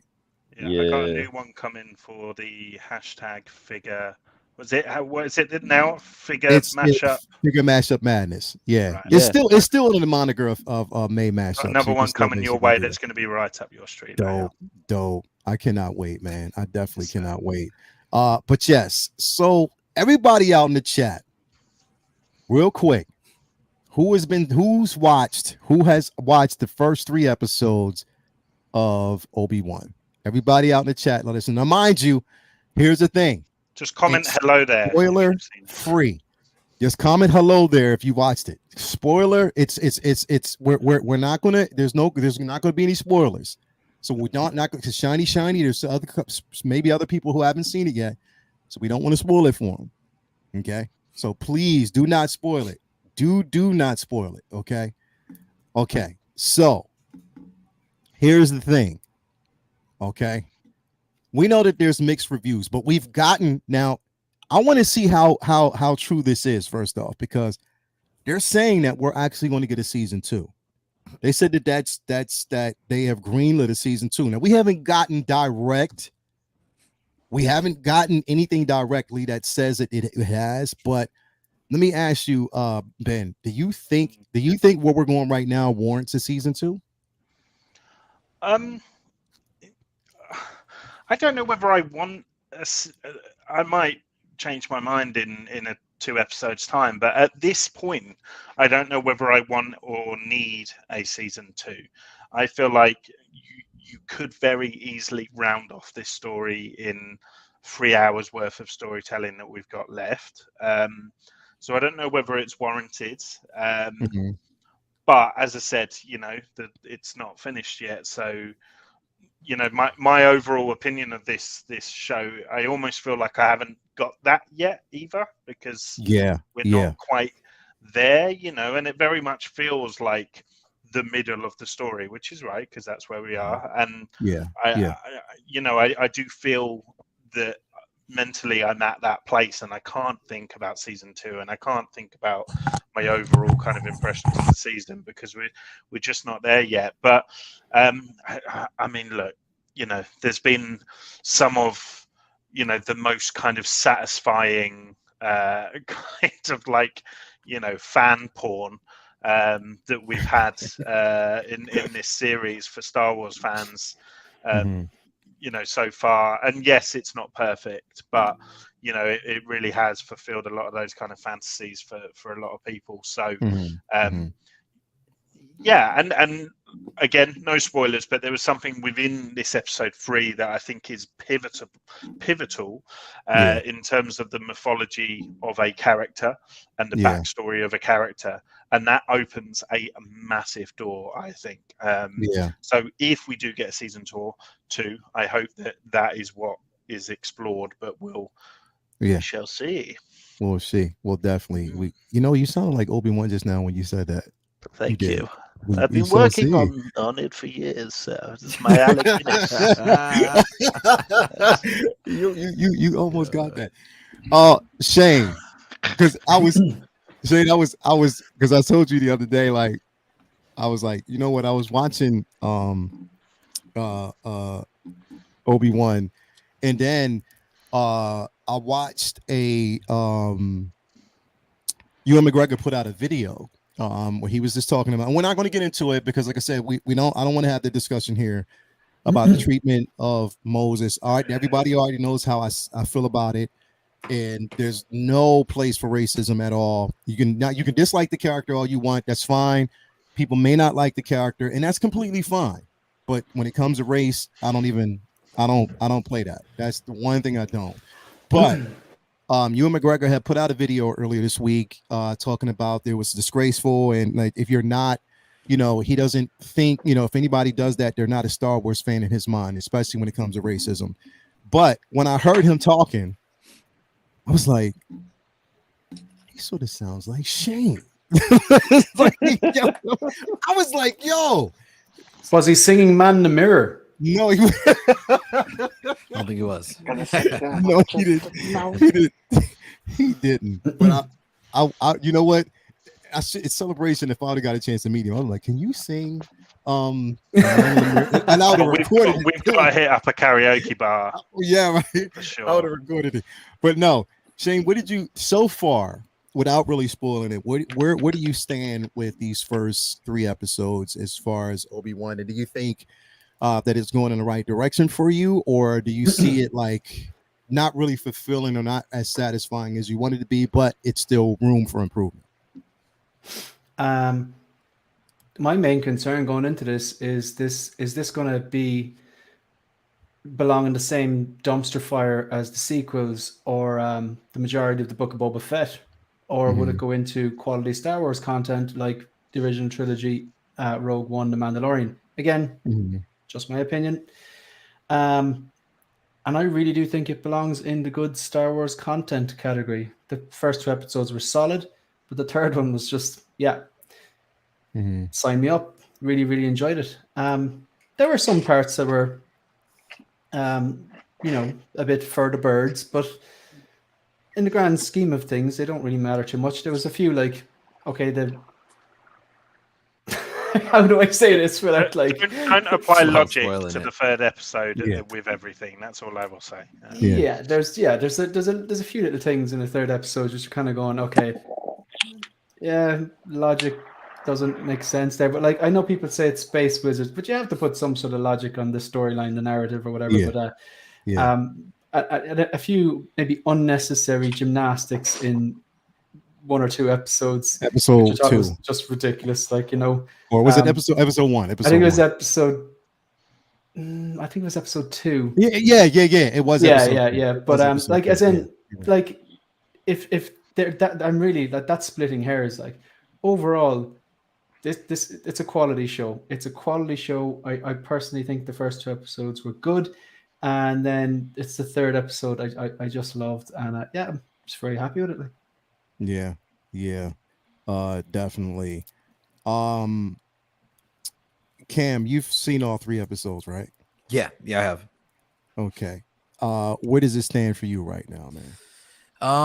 So I like this series as a whole so far. I think they've done a great job with introducing the story of, the missing pieces that we were, just assuming this whole entire time of the Obi-Wan story. Like Attention Seeker Geek said, I'm not really sure if I can get my head around the concept of season 2 because I'm still kind of submerged in season 1 right now. Just trying to see where that goes or where it takes us. But I mean, the episode 3 scenes were all great. I mean, all the action that was in there, and it reminded me of, or I would say towards the end of the episode, it reminded me very much of like a Friday the 13th movie, because it's it's like being stalked and you're running as fast as you can, but you just can't escape, And I was like, man, it's just all over the damn place, run faster, buddy. So I'm like watching, I'm like, go, what are you doing? And then so without giving anything away, but I love the episode and I'm excited to see where it takes us this Wednesday for sure though. This Wednesday is and the thing is, it's like here it doesn't come on till like 3 a.m. in the morning. I know, and that I try to stay up. I just wake up and just while I'm doing work. But the crazy part is I feel like two characters in the show. There's so much conflict in both of those two characters, and I love to see the story that's going to develop around them, and see if their opinion changes about, I guess, one about the other, and then the other about what they want to do. This is so funny. It's so hard. This is so funny. So hard to not say what I want to say. It's like the thing with the stuff. With the lady on the road with the dog. If she didn't do that thing that she said she wasn't going to do, they wouldn't have See, Shiny man, you have to understand how much I appreciate you, brother, and that you haven't watched it, and how much I appreciate everybody who hasn't seen it, because we can't spoil anything about this as much as we want to. And it's killing us, guys. It's killing us for those who haven't, watched it yet. Damn it, shiny. But anyway, love you, brother. Nah, I love you, man. And we won't do it. But I get it, because what I'm really okay, surprisingly enough, one of the characters that I really love a lot since she's been on screen is the young Leia character, bro. I really love her character. Like, it's something about her. And here's the thing, they're gonna have to really explain her relationship with Obi-Wan and how that relates to A New Hope. They're really gonna have to explain that. Yeah. Because I think there's some small little holes in that need to be addressed, but I don't think there is, man. You don't think there is? Okay, so can I give you a particular quote? Please do. So now, wait, before you give me the quote, Shiny, this is not in any way a spoiler if you've already seen the first 2 episodes. So, Shane, go ahead, please. She knows him, and she never says she doesn't know him in A New Hope. She says, you fought my father in the Clone Wars. That is just kind of her being formal. It suggests, my father know you. She never says she didn't know her, but she does know him, because specifically, I think Luke says, I'm here with Ben Kenobi. I'm here to rescue. And she goes, Ben Kenobi, and she grabs the blaster or something. That's in A New Hope. She knows Ben Kenobi, like. That's good enough for me. Like, I mean, I can suspend any logic after that. Like, she literally says, Ben Kenobi, where is he, or something like that in A New Hope when she gets broke out of that prison cell. So I don't remember shit from when I was 10 either. I was just sat in the room picking my nose as far as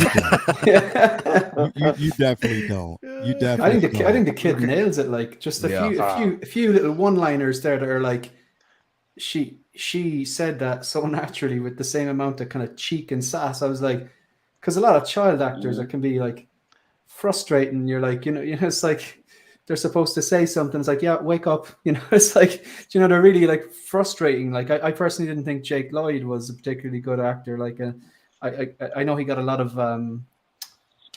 of stick for it, and which is just ridiculous. And it's the same thing that's happening now, but Star Wars fans be Star Wars fans. But I think the kid's really good. I think like just the way she rattles off lines are very, very kind of natural, and I think you can kind of Leia. It makes Leia's character in the OT look right. That's why she is the way she is. Like she's real. More concerned with going out in the woods and looking at the different type of spacecraft and just doing kid stuff than being a senator and stuff. Like she's not she's a leader. She's not a follower anyway. Yeah, it's quite moving. Like I honestly it's like the spirit of Carrie is in this child, and I actually find it quite moving. And I don't know whether that's just me being a soppy bastard, but no, you're right. I thought the same. I'd say if Carrie Fisher, rest in peace, if she was alive, I think she'd be very proud of this girl. I think she's done a great job. She would, because she, at such a young age, she's capturing emotion. Like, Shani, I'm not gonna give it away, but there's a certain conversation that she basically has with Obi-Wan in this episode that choked me the hell up. You know what I mean? When he, again, there's a certain scene, and you'll see it because we I'm can't like, really when talk about it. It's so close. It was so close too. Yeah. It's and we can't really talk about it, but you know, once you see it, sat there like, who's Princess Leia? I know, right? If Shiny went and watched the movie, to watch the episode, it's 42 minutes. We'll still be here, right? And by the time we come back, we can chat about it. Like, you're good. You know what I mean? It's Then like, we can talk about it. It's only 42 minutes. Don't See you in believe, 42. don't believe this 47-minute crap. It's like the Marvel show. You There's can 10 you can minutes go of, back and watch it and credits. come right back and be like, I'm done. As a matter of fact, you could have did it and jumped off the show and did it and then came back up and we would you could have did it already and we'd have been here, man. It's like straight up. But appreciate you though, brother. But here's the thing. I wanna again, because I know Mafia, I saw your comment about this character. You said that basically you dislike Reva very much, feels out of place. Her anger acting is over the top. Also, they couldn't bother doing some makeup or eyes like the other Inquisitors. If you look at the other Inquisitors, bro, they're aliens. Like they're not humanoids. They're not humanoids. It's a bit more than makeup around the eyes for the Inquisitors. Yeah. I have a theory on why she seems extra angry, but I'm trying to see, am I allowed to explain a theory? Because I mean, like, has he seen the first episode? The future, damn it. Has Shiny seen the first episode? Shiny has seen the first two. Okay, so you should be good. You should be good. You should yeah. You can at least say that. She is impatient. She's angry. She's aggressive. She does disregard for her superiors. She is like her own her own boss, like. Yeah. And I think. Go ahead, focus. Go ahead. This isn't a spoiler. It hasn't happened. Yeah, it hasn't happened. No. So it's just a prediction. I genuinely think that she is letting on to them that no one hates Obi-Wan more than me. But I reckon she only wants Obi-Wan because she wants to kill Vader. That's what I think she's doing. So I think it would make sense if she was overacting because she's aggressively trying to tell everyone, like, I hate Obi-Wan, I want him dead or whatever. But in realistic, I do think she was there at Order 66. I think she saw Anakin slaughtering people, and I think she's a hatred for him, and she's going to go after him. She's only using Obi-Wan to get to him. That was all from episode. So? That's what I got from first two episodes. So it would make sense that she would be, that would be really good, honestly. Yeah. Because and the thing is, if this actually happens, this took me like 20 minutes to think of this, like some scriptwriter getting paid their millions, but because then she's not like, I don't want her to turn good, because it wouldn't make sense. It would be just lazy, I think. But and all this information I thought after the first two episodes, I haven't said anything about the third episode, but I think maybe that's why that is. But the third episode kind of washes that theory away, though. Yeah. Just want to say that, folks. Yeah, because you're onto something. I don't think so. But I don't think so. You're on. Yeah. You're onto something. I think is washed up, but we could look back at this and be like, aha. I know what you're talking about, but I don't think so. But here we go. There's a reason why she is the way she is, right? Well, yeah. We haven't seen it. She's basically. No, first two. I'm talking about just in the first two. When you first see her, she's a reflection of what we've seen previously, and people don't catch it. People are so focused on the mains, but they ain't catching reflections. You get what I'm saying? Because you can have a person that's a reflection of someone, but you miss the marker. You miss it. So you see her. Don't you guys get Revenge of the Sith Anakin vibes from her? Oh yeah, I mean it's every young Sith, isn't it? Someone who's fueled by emotion. She's not a Sith. And she's not Sith, but you know, dark side. Or don't bloody start splitting hairs with me, Loco. I swear. She's a dark Jedi. She's a dark Jedi. Right? But what I'm saying is that like it. You know, it's all those mannerisms, isn't it? It's that petulance. It's that, fueled by hate, fueled by anger, fueled by all the shit that Yoda tells you not to be fueled by. The thing is, everyone's saying, "Oh, I don't like the way she's, portraying that." But we don't know why yet. So just let's wait and see why, and then you can make your criticisms. If we get the rationale, and the rationale doesn't live up to the standard of what you were expecting, then fair enough. But we haven't had that rationale yet. I honestly think that this next episode is pivotal. I think if you're going to show us, it kind of needs to happen in this next episode, I think. And then we're set up for the finale, knowing why she is the way she is. So I'm hoping that episode 4 will be flashback episode, flashback. I think so. Honestly, I've had enough of flashbacks with the Book of Boba. I just just give me flashbacks. Put her in the back to tank. So basically, when it comes to Reva, and her character, yes, she is a youngling. We know she was one of the younglings. I mean, that's without saying. She was one of the younglings that was in the temple. There were a lot of things that she actually seen. She was subjected to hardship as well. She watched her master die. So she did see that. She watched her master die at the hands of 501st. That was Deborah Chow. You know what I mean? Yeah. So no, I'm joking. The attention-seeking geek is frozen there now. Yeah. No, I'm with you. But I'm with you. my thing is, I quite enjoy her performance as Reva. I enjoy the character of Reva. If anybody basically watches my channel, if you follow me on Instagram, pictures of her all over the place because I actually enjoy this character. I like where, and here's the thing is I reserve my opinions for a lot until we see where it's going. And I think that's it. Now, here's the thing is they've changed the ending of this season. They've changed it. They went back and changed it. Because those leaks, and I do want to talk about that, those leaks that everybody thought that was going to happen, that they'd heard, you might as well throw that shit right out the window because they've changed the ending. I'm letting you know that right now it's completely changed. So it's not what you think. But here's the thing.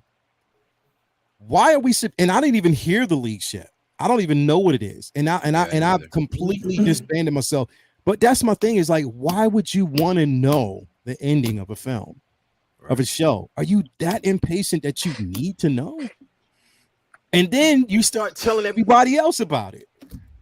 How do you know that they want to know? Like, you know what I mean? Like you tell everybody, and then it just spreads like wildfire, like Chinese whispers, man.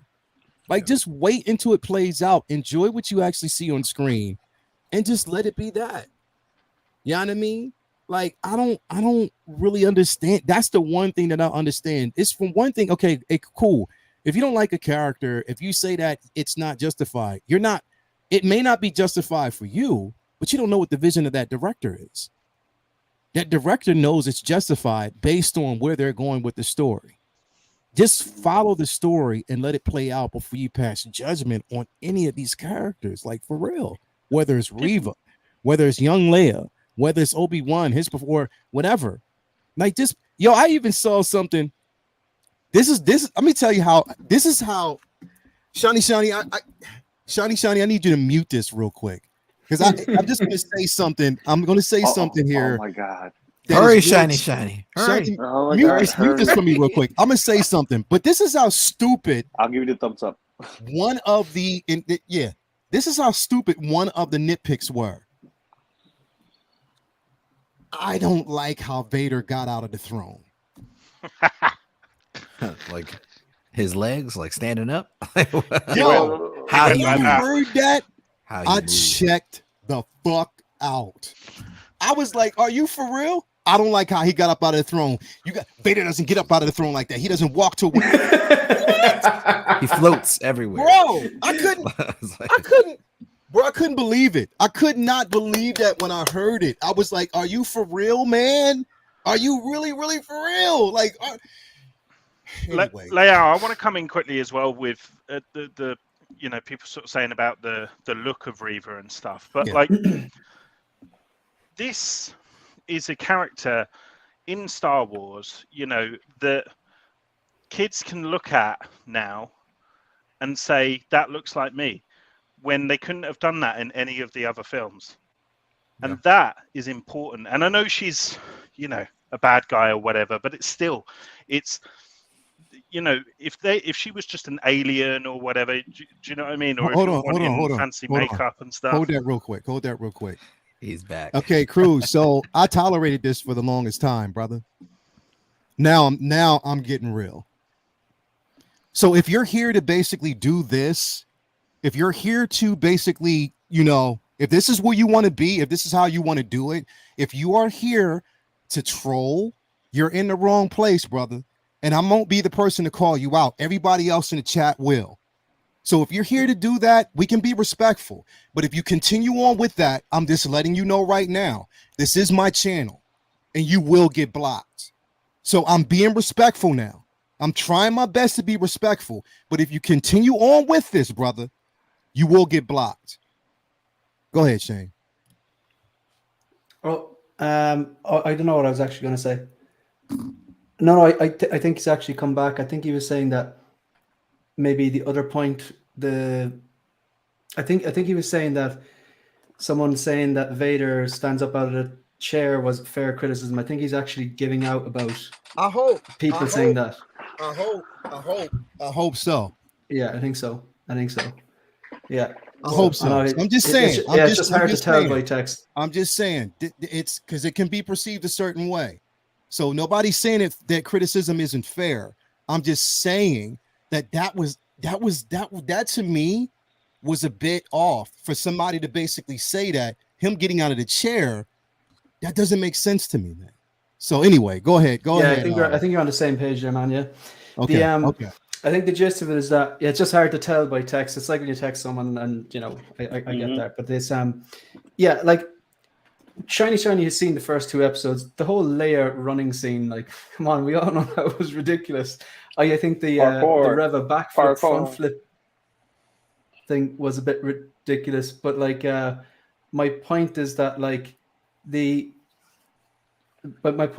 that doesn't really matter to the overall story. Like the standard can still be very, very good. Like, you know what I mean?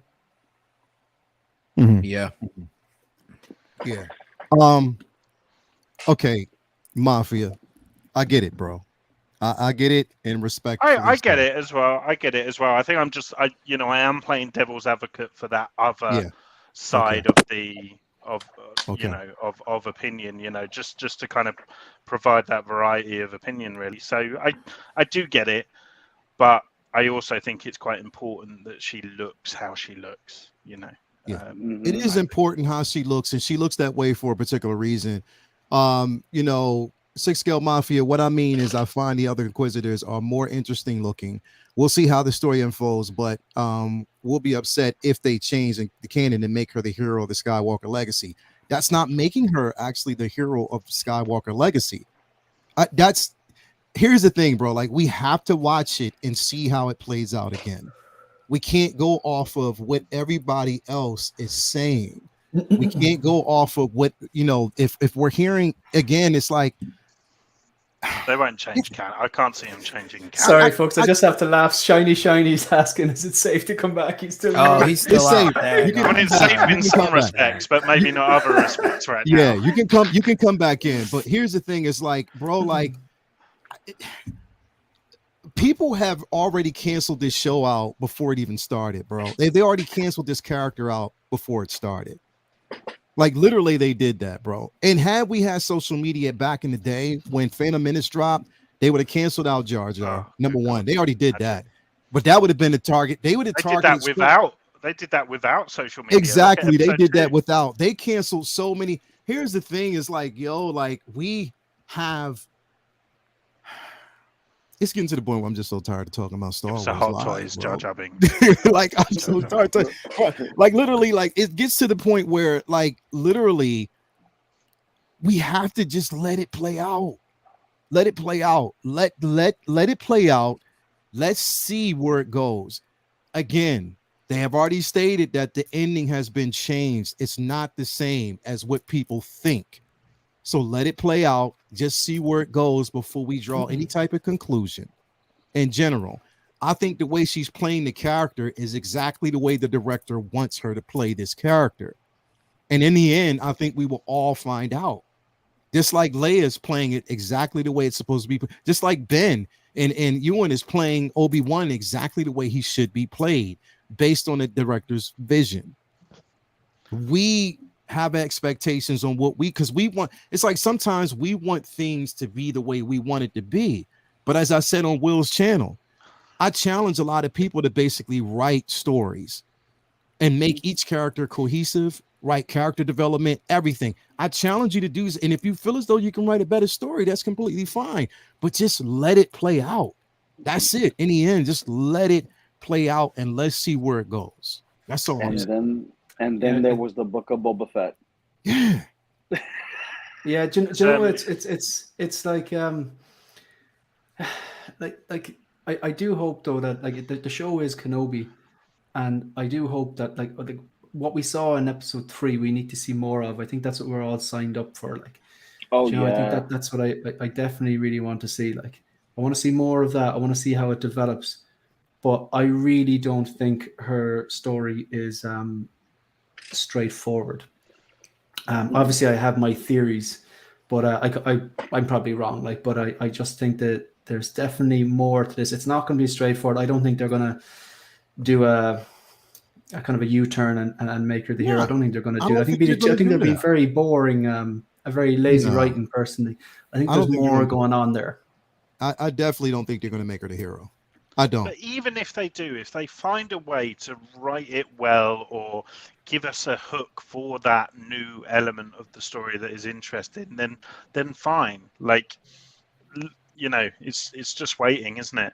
But I love being surprised. Like the whole Grand Inquisitor thing, we're all sat there going, "It'll be fine." Like, it's, you know, yeah, and you know what? There's and then look at that, and we're all going, "What? Wait, what does that mean?" And we're all speculating and like, just wait. Just wait for it. Wait for it. Look, I didn't like the sequel trilogies. I will admit that I basically did like Force Awakens. It was the excitement around, and I thought that Force Awakens, there was potential for it to go in a place where it could be good. I think the missed opportunity about the sequels, it was the simple fact that they didn't bring the OT characters together. And we did get a chance to see him all three. What the untimely death of Carrie Fisher, I get that, but I think in Force Awakens, you know, they could have brought them together one last time. That'd have been decent to see. But don't open that can of worms now, Leia. Yeah, exactly. I mean, the chat is already spicy. Exactly. But what I'm saying is, I didn't like, you know, The Last Jedi or, you know, Rise of Skywalker. But I'm sure that there are people who did. And I'm sure that even though I didn't like it, I have to respect the director's vision of where he took it or where they wanted to go with it. So I can respect that, even though this story didn't agree with me. I respect that. And that's all I'm saying. And even though this may not, and these stories and the way they're being told may not be to your liking, we just have to wait until it ends and it fleshes itself out. We're watching, you know, right now it's a continuation. Once we get done and we see it, then we could take it from there. That's all I'm saying. You know what I mean? Yes, it is supposed to be about. So I know people are saying it's supposed to be about Vader and Obi-Wan, but how do we get there has to be an in between. There has to be progression on how we get to those moments that we love. And these characters play that pivotal role. So we just have to basically watch it. No one's saying that she's going to be a hero. No one's saying that she's going to be a hero of the story. But to me, she's playing her role well, and she's doing exactly what she's supposed to do.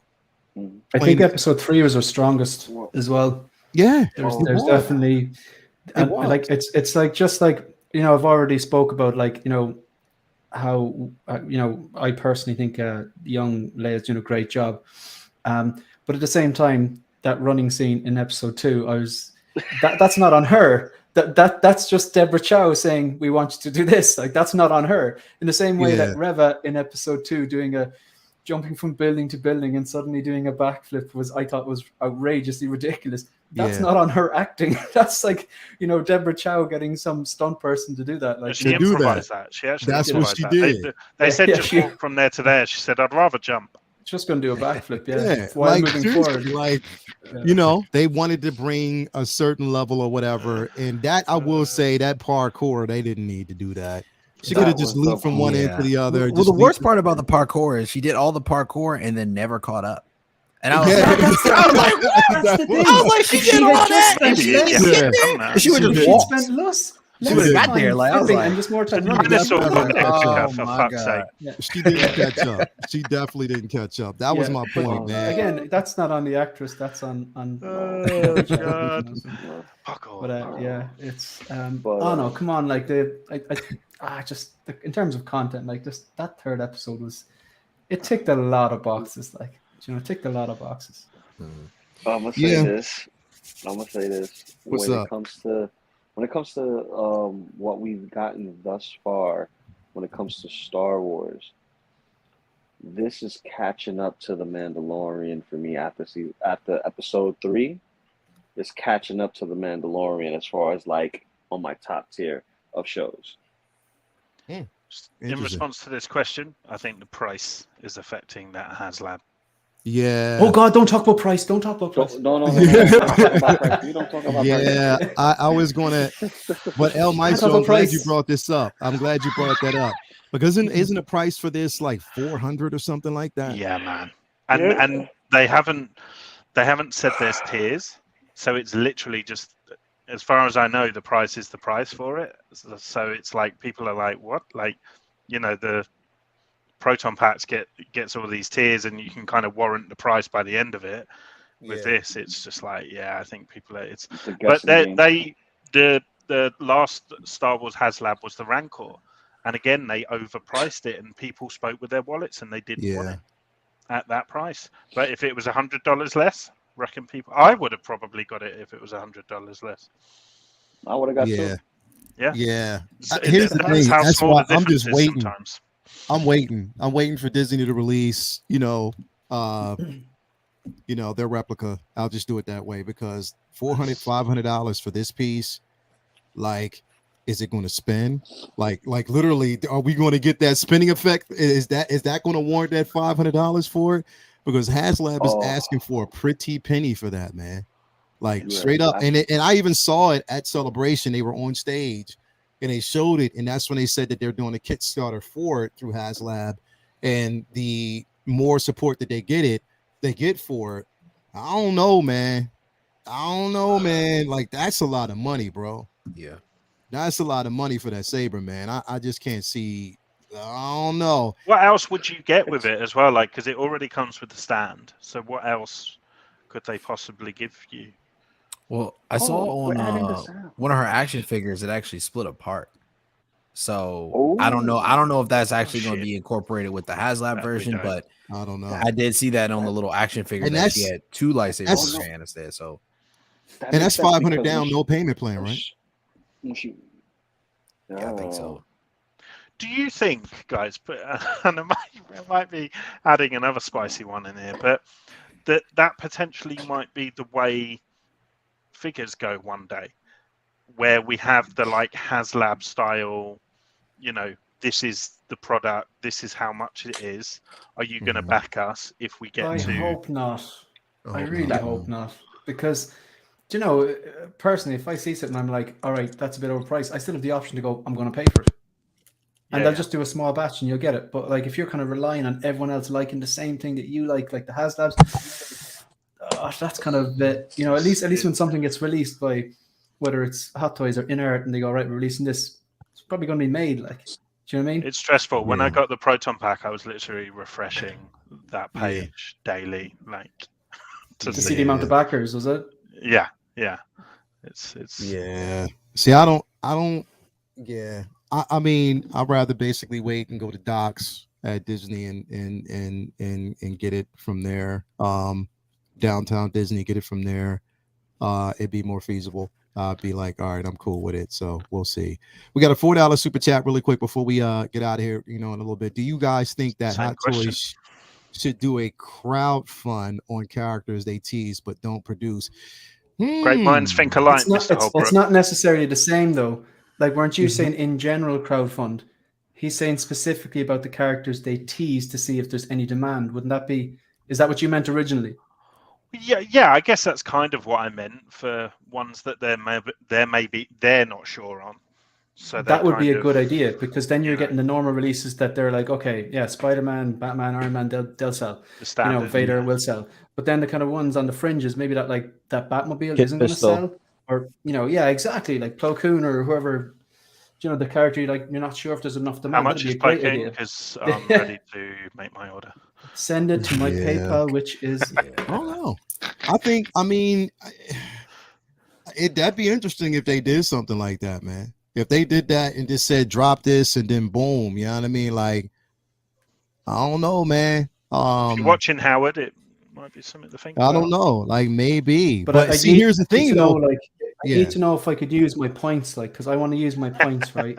Well, yeah. And I also need to know the price, because it can't be too expensive, right? Because it has to be like exactly what I can afford. Just to make sure I need things on my terms all the time, And if it's a 2-pack, I'm gonna have to use some points there. So see, here's my thing. Like, they're already showing that somewhat they're doing that, because, well, not doing that, but I'm kind of upset at the simple fact that they show us these figures and then it's like, okay, they end up in purgatory, they'll never release it.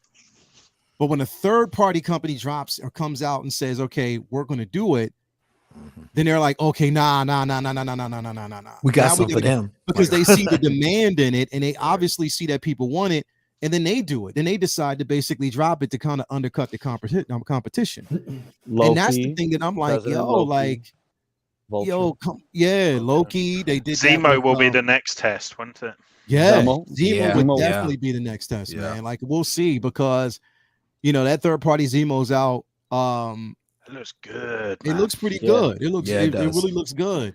And I think I'm gonna get that. I think I'm gonna get that versus the Hot Toys, because if we're looking at like $380 for Doctor Strange, I could imagine what Baron was gonna come up at price. I might as well get the third party because it's safer for my wallet. Yeah. So that's the thing, man. Like, we'll see. That's a good question though. That's definitely a good question, man. Like, that's interesting. We'll see how it goes, man. But anyway, guys, thanks everybody for coming through. It's been a great discussion. We're at almost 2 hours in the discussion. This one was very, very almost damn near spicy. Bob Dylan says literal third-party crowdfunding testing testing the waters to make Howard dip his toes.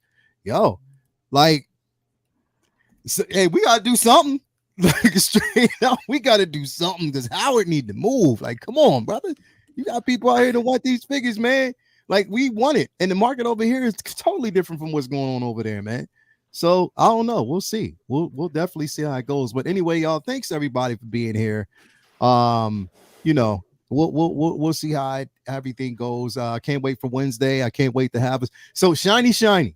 Make sure you watch Wednesday's episode and you watch this Wednesday's episode. So when you come back, we can do a complete spoiler conversation. How about that? Come on, man. We got it. Shiny. If you in the building, you still there? Say hell yeah. I got you. Say I got you. If you can please do me a favor, watch both episodes and then come back so we can do a full spoiler review next Sunday. Just let me know. And type in the chat. You know what I mean? Yeah, just say you know what I mean. I just spell that. Hopefully. But anyway, man, thanks everybody for coming through, man. It's been such a good and great discussion. So Ben, what you got going? What you got coming up on your channel, man? So yeah, it's Obi-Wan Kenobi live stream on Thursday evening at 8 p.m. British time, where I will be joined by Shane and a bunch of other Star Wars nerds, and we give a kind of a deep, a deep cut on the episode. And of course, it features the internet's favorite new game, Who's Sam Wessel, and the Star Wars news taking the internet by storm as well. Good Morning Endor. So if that's not a reason not to watch, then definitely, man.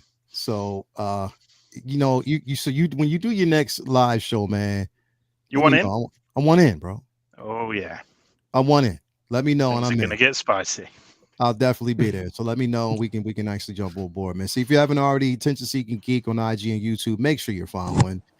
Shane, what do you have going on besides making sure that the detox are nice and clean and everything is nice and tidy? Well, now that I've started doing live streams, I don't have to come back here anymore. I know, I love being here. It's just nice. It's nice and chill. Well, today wasn't chill. Today was kind of spicy enough, it was interesting. It was interesting. It was nice when you have differing opinions. So tomorrow night, Monday, I think it's 9:30 Eastern time. I'm on Jedi Night's Watch over there at Grail. Then Thursday night, obviously, like Ben just said, over on Attention Seeking Geek, all about Obi-Wan episode number 4. So shiny. If you're going to turn up to that one, you really need to watch the episodes. Okay. Yeah. In fairness, Shiny got mad respect there. We didn't say anything about episode 3 specifically. So then what's the next live stream? Then back here, obviously, next Sunday. And at some point during the week, I'm going to pop in and do another live stream. I'm going to do, I've got 3 different types. So one is the focus, where I'm just going to pop in on my own and just basically talk and just kind of wing it like last night.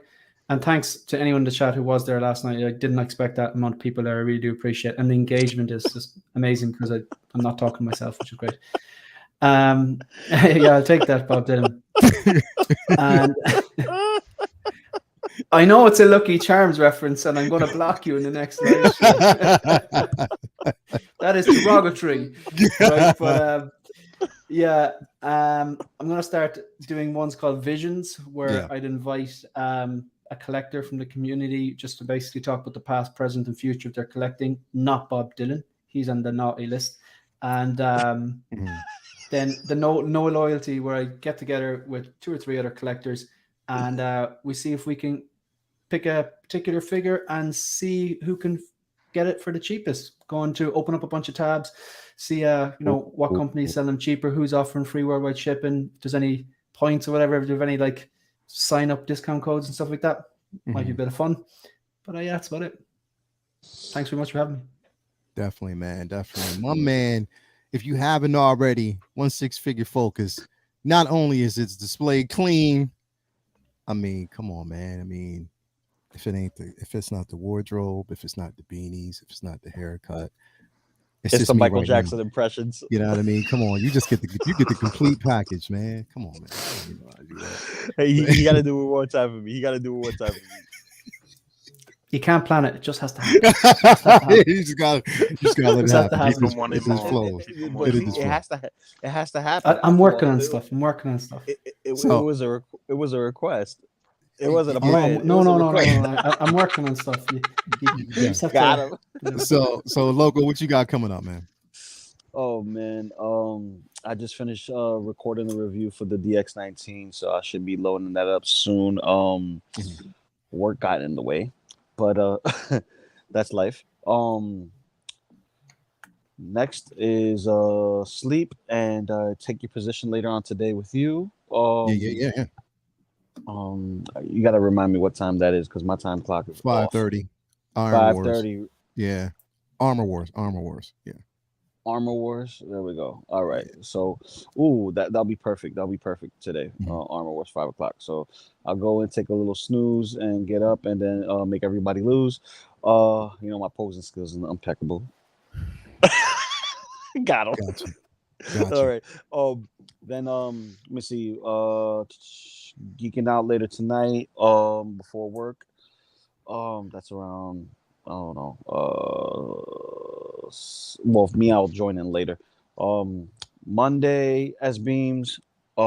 Tuesdays, Maz's channel.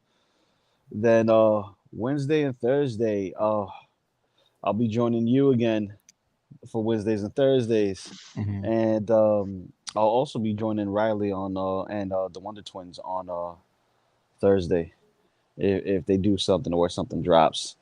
They wanted to do something for Thursday, and then also geeking out on Wednesday. Yeah. Damn, I'm busy. Shit. Oh, and then I got a Gandalf review coming up too after this. DX19 and Gandalf Asmustan Gandalf, and I have my opinions on it, and take a jab at InArts. Got you. We'll see. If you haven't already, man, Loco Lou, you know what time it is and where he's at and what he got going on over there at the channel. You want to go over there to make sure that you support because you're getting some quality over there. Follow my man Loco on IG and YouTube as always. Next up is Cutting Cam. What you got coming up, bro? What's going on, man? Thank you again for having me. As always, one of my favorite places to be on Sunday afternoons, man, is to be here with you guys. Appreciate it. So I have one of my reviews coming up. It's going to be my top 5 most anticipated Marvel releases of 2022, dropping tomorrow.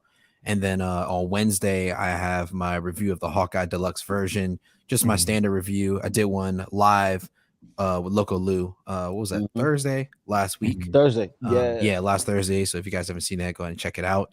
And then I'll be back here with you on Wednesday, and then back here on Sunday for another great episode of Collectors Land International, man. Yeah, appreciate that. Brendan, solid. If we get Miles this week, that'd be surprising. Yeah, who knows? We might get that. We may not. I don't know. We'll see what they do, because they only got one more. That's the only one they got left. Yeah. They only got one. I mean, because Toys Wonderland released the Iron Man 5, right? Yeah, but Sideshow hasn't. Still ain't got it. Yeah, but Sideshow hasn't, right? They haven't. No, I haven't seen it. It's still on the pre. It's a pre-order right now. Well, I mean, because they don't have it in. Okay, so they still. All right. Yeah, they don't have it in as far, and they did an unsealed revealed on that. I mean, not unsealed revealed, but I think they did an unsealed revealed. Yeah, they did. I think they did. So they did it. They because they don't have it in right now. It's just on pre-order. Now, Toys Wonderland. And here's the thing: there's no production photos on it at all. Right? Yeah, at all. So that's why I was surprised. I was like, "Is it out?" I was like, "It's out." I don't usually you see the production photos and then boom, next day. You know, I guess they just some of them they just don't do it on. Bob Dylan was saying sometimes they save money when it's a reissue on the blogger photos. Yeah. Okay. Could be a possibility. They could be, especially if it's a reissue. Then why would? And I get that's understandable. That's completely understandable. I get that. Yeah. I get that. Oh man, we they got here. the booty bots. Dang. The booty bots. The booty They bots. knew it was ending. They knew it was ending. They was like, let's get in here real quick. Let's go ahead and get them booties. Get out. You know what? It's always when Mafia drops in here, the booty bots just come showing up, man. So I don't know.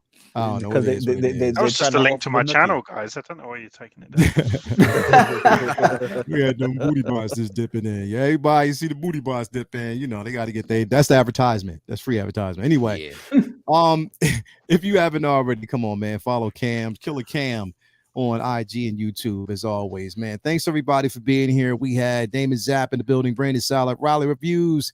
Feezy Figures is in here. Thank you for coming through. We got Bob Dylan always, Tobar, Shiny. Thank you for sticking it out, man. And we didn't spoil it just for you. We got Trimble Dust, Ecto 1701. We got Red Limes, Figurassic Park, my guy, Doc Smizzle, Shiny, Agent Silver Fox, Tyria. We had Six Scale Mafia, Tobar. We had Brendan Riley in the building, Riley Reviews, Bob Dylan. We said that. We had Mugwump in the building. Man, we had quite a few people that actually came through today. Again, we do appreciate you. I think that we actually have. Wait a minute, we had a. We said it already. I think we actually got through that already. So yes. Anyway, thanks everybody for coming through. It's been a great discussion. Until next week.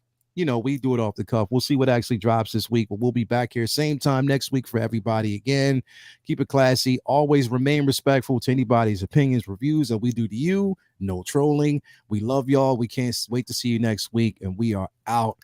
Peace.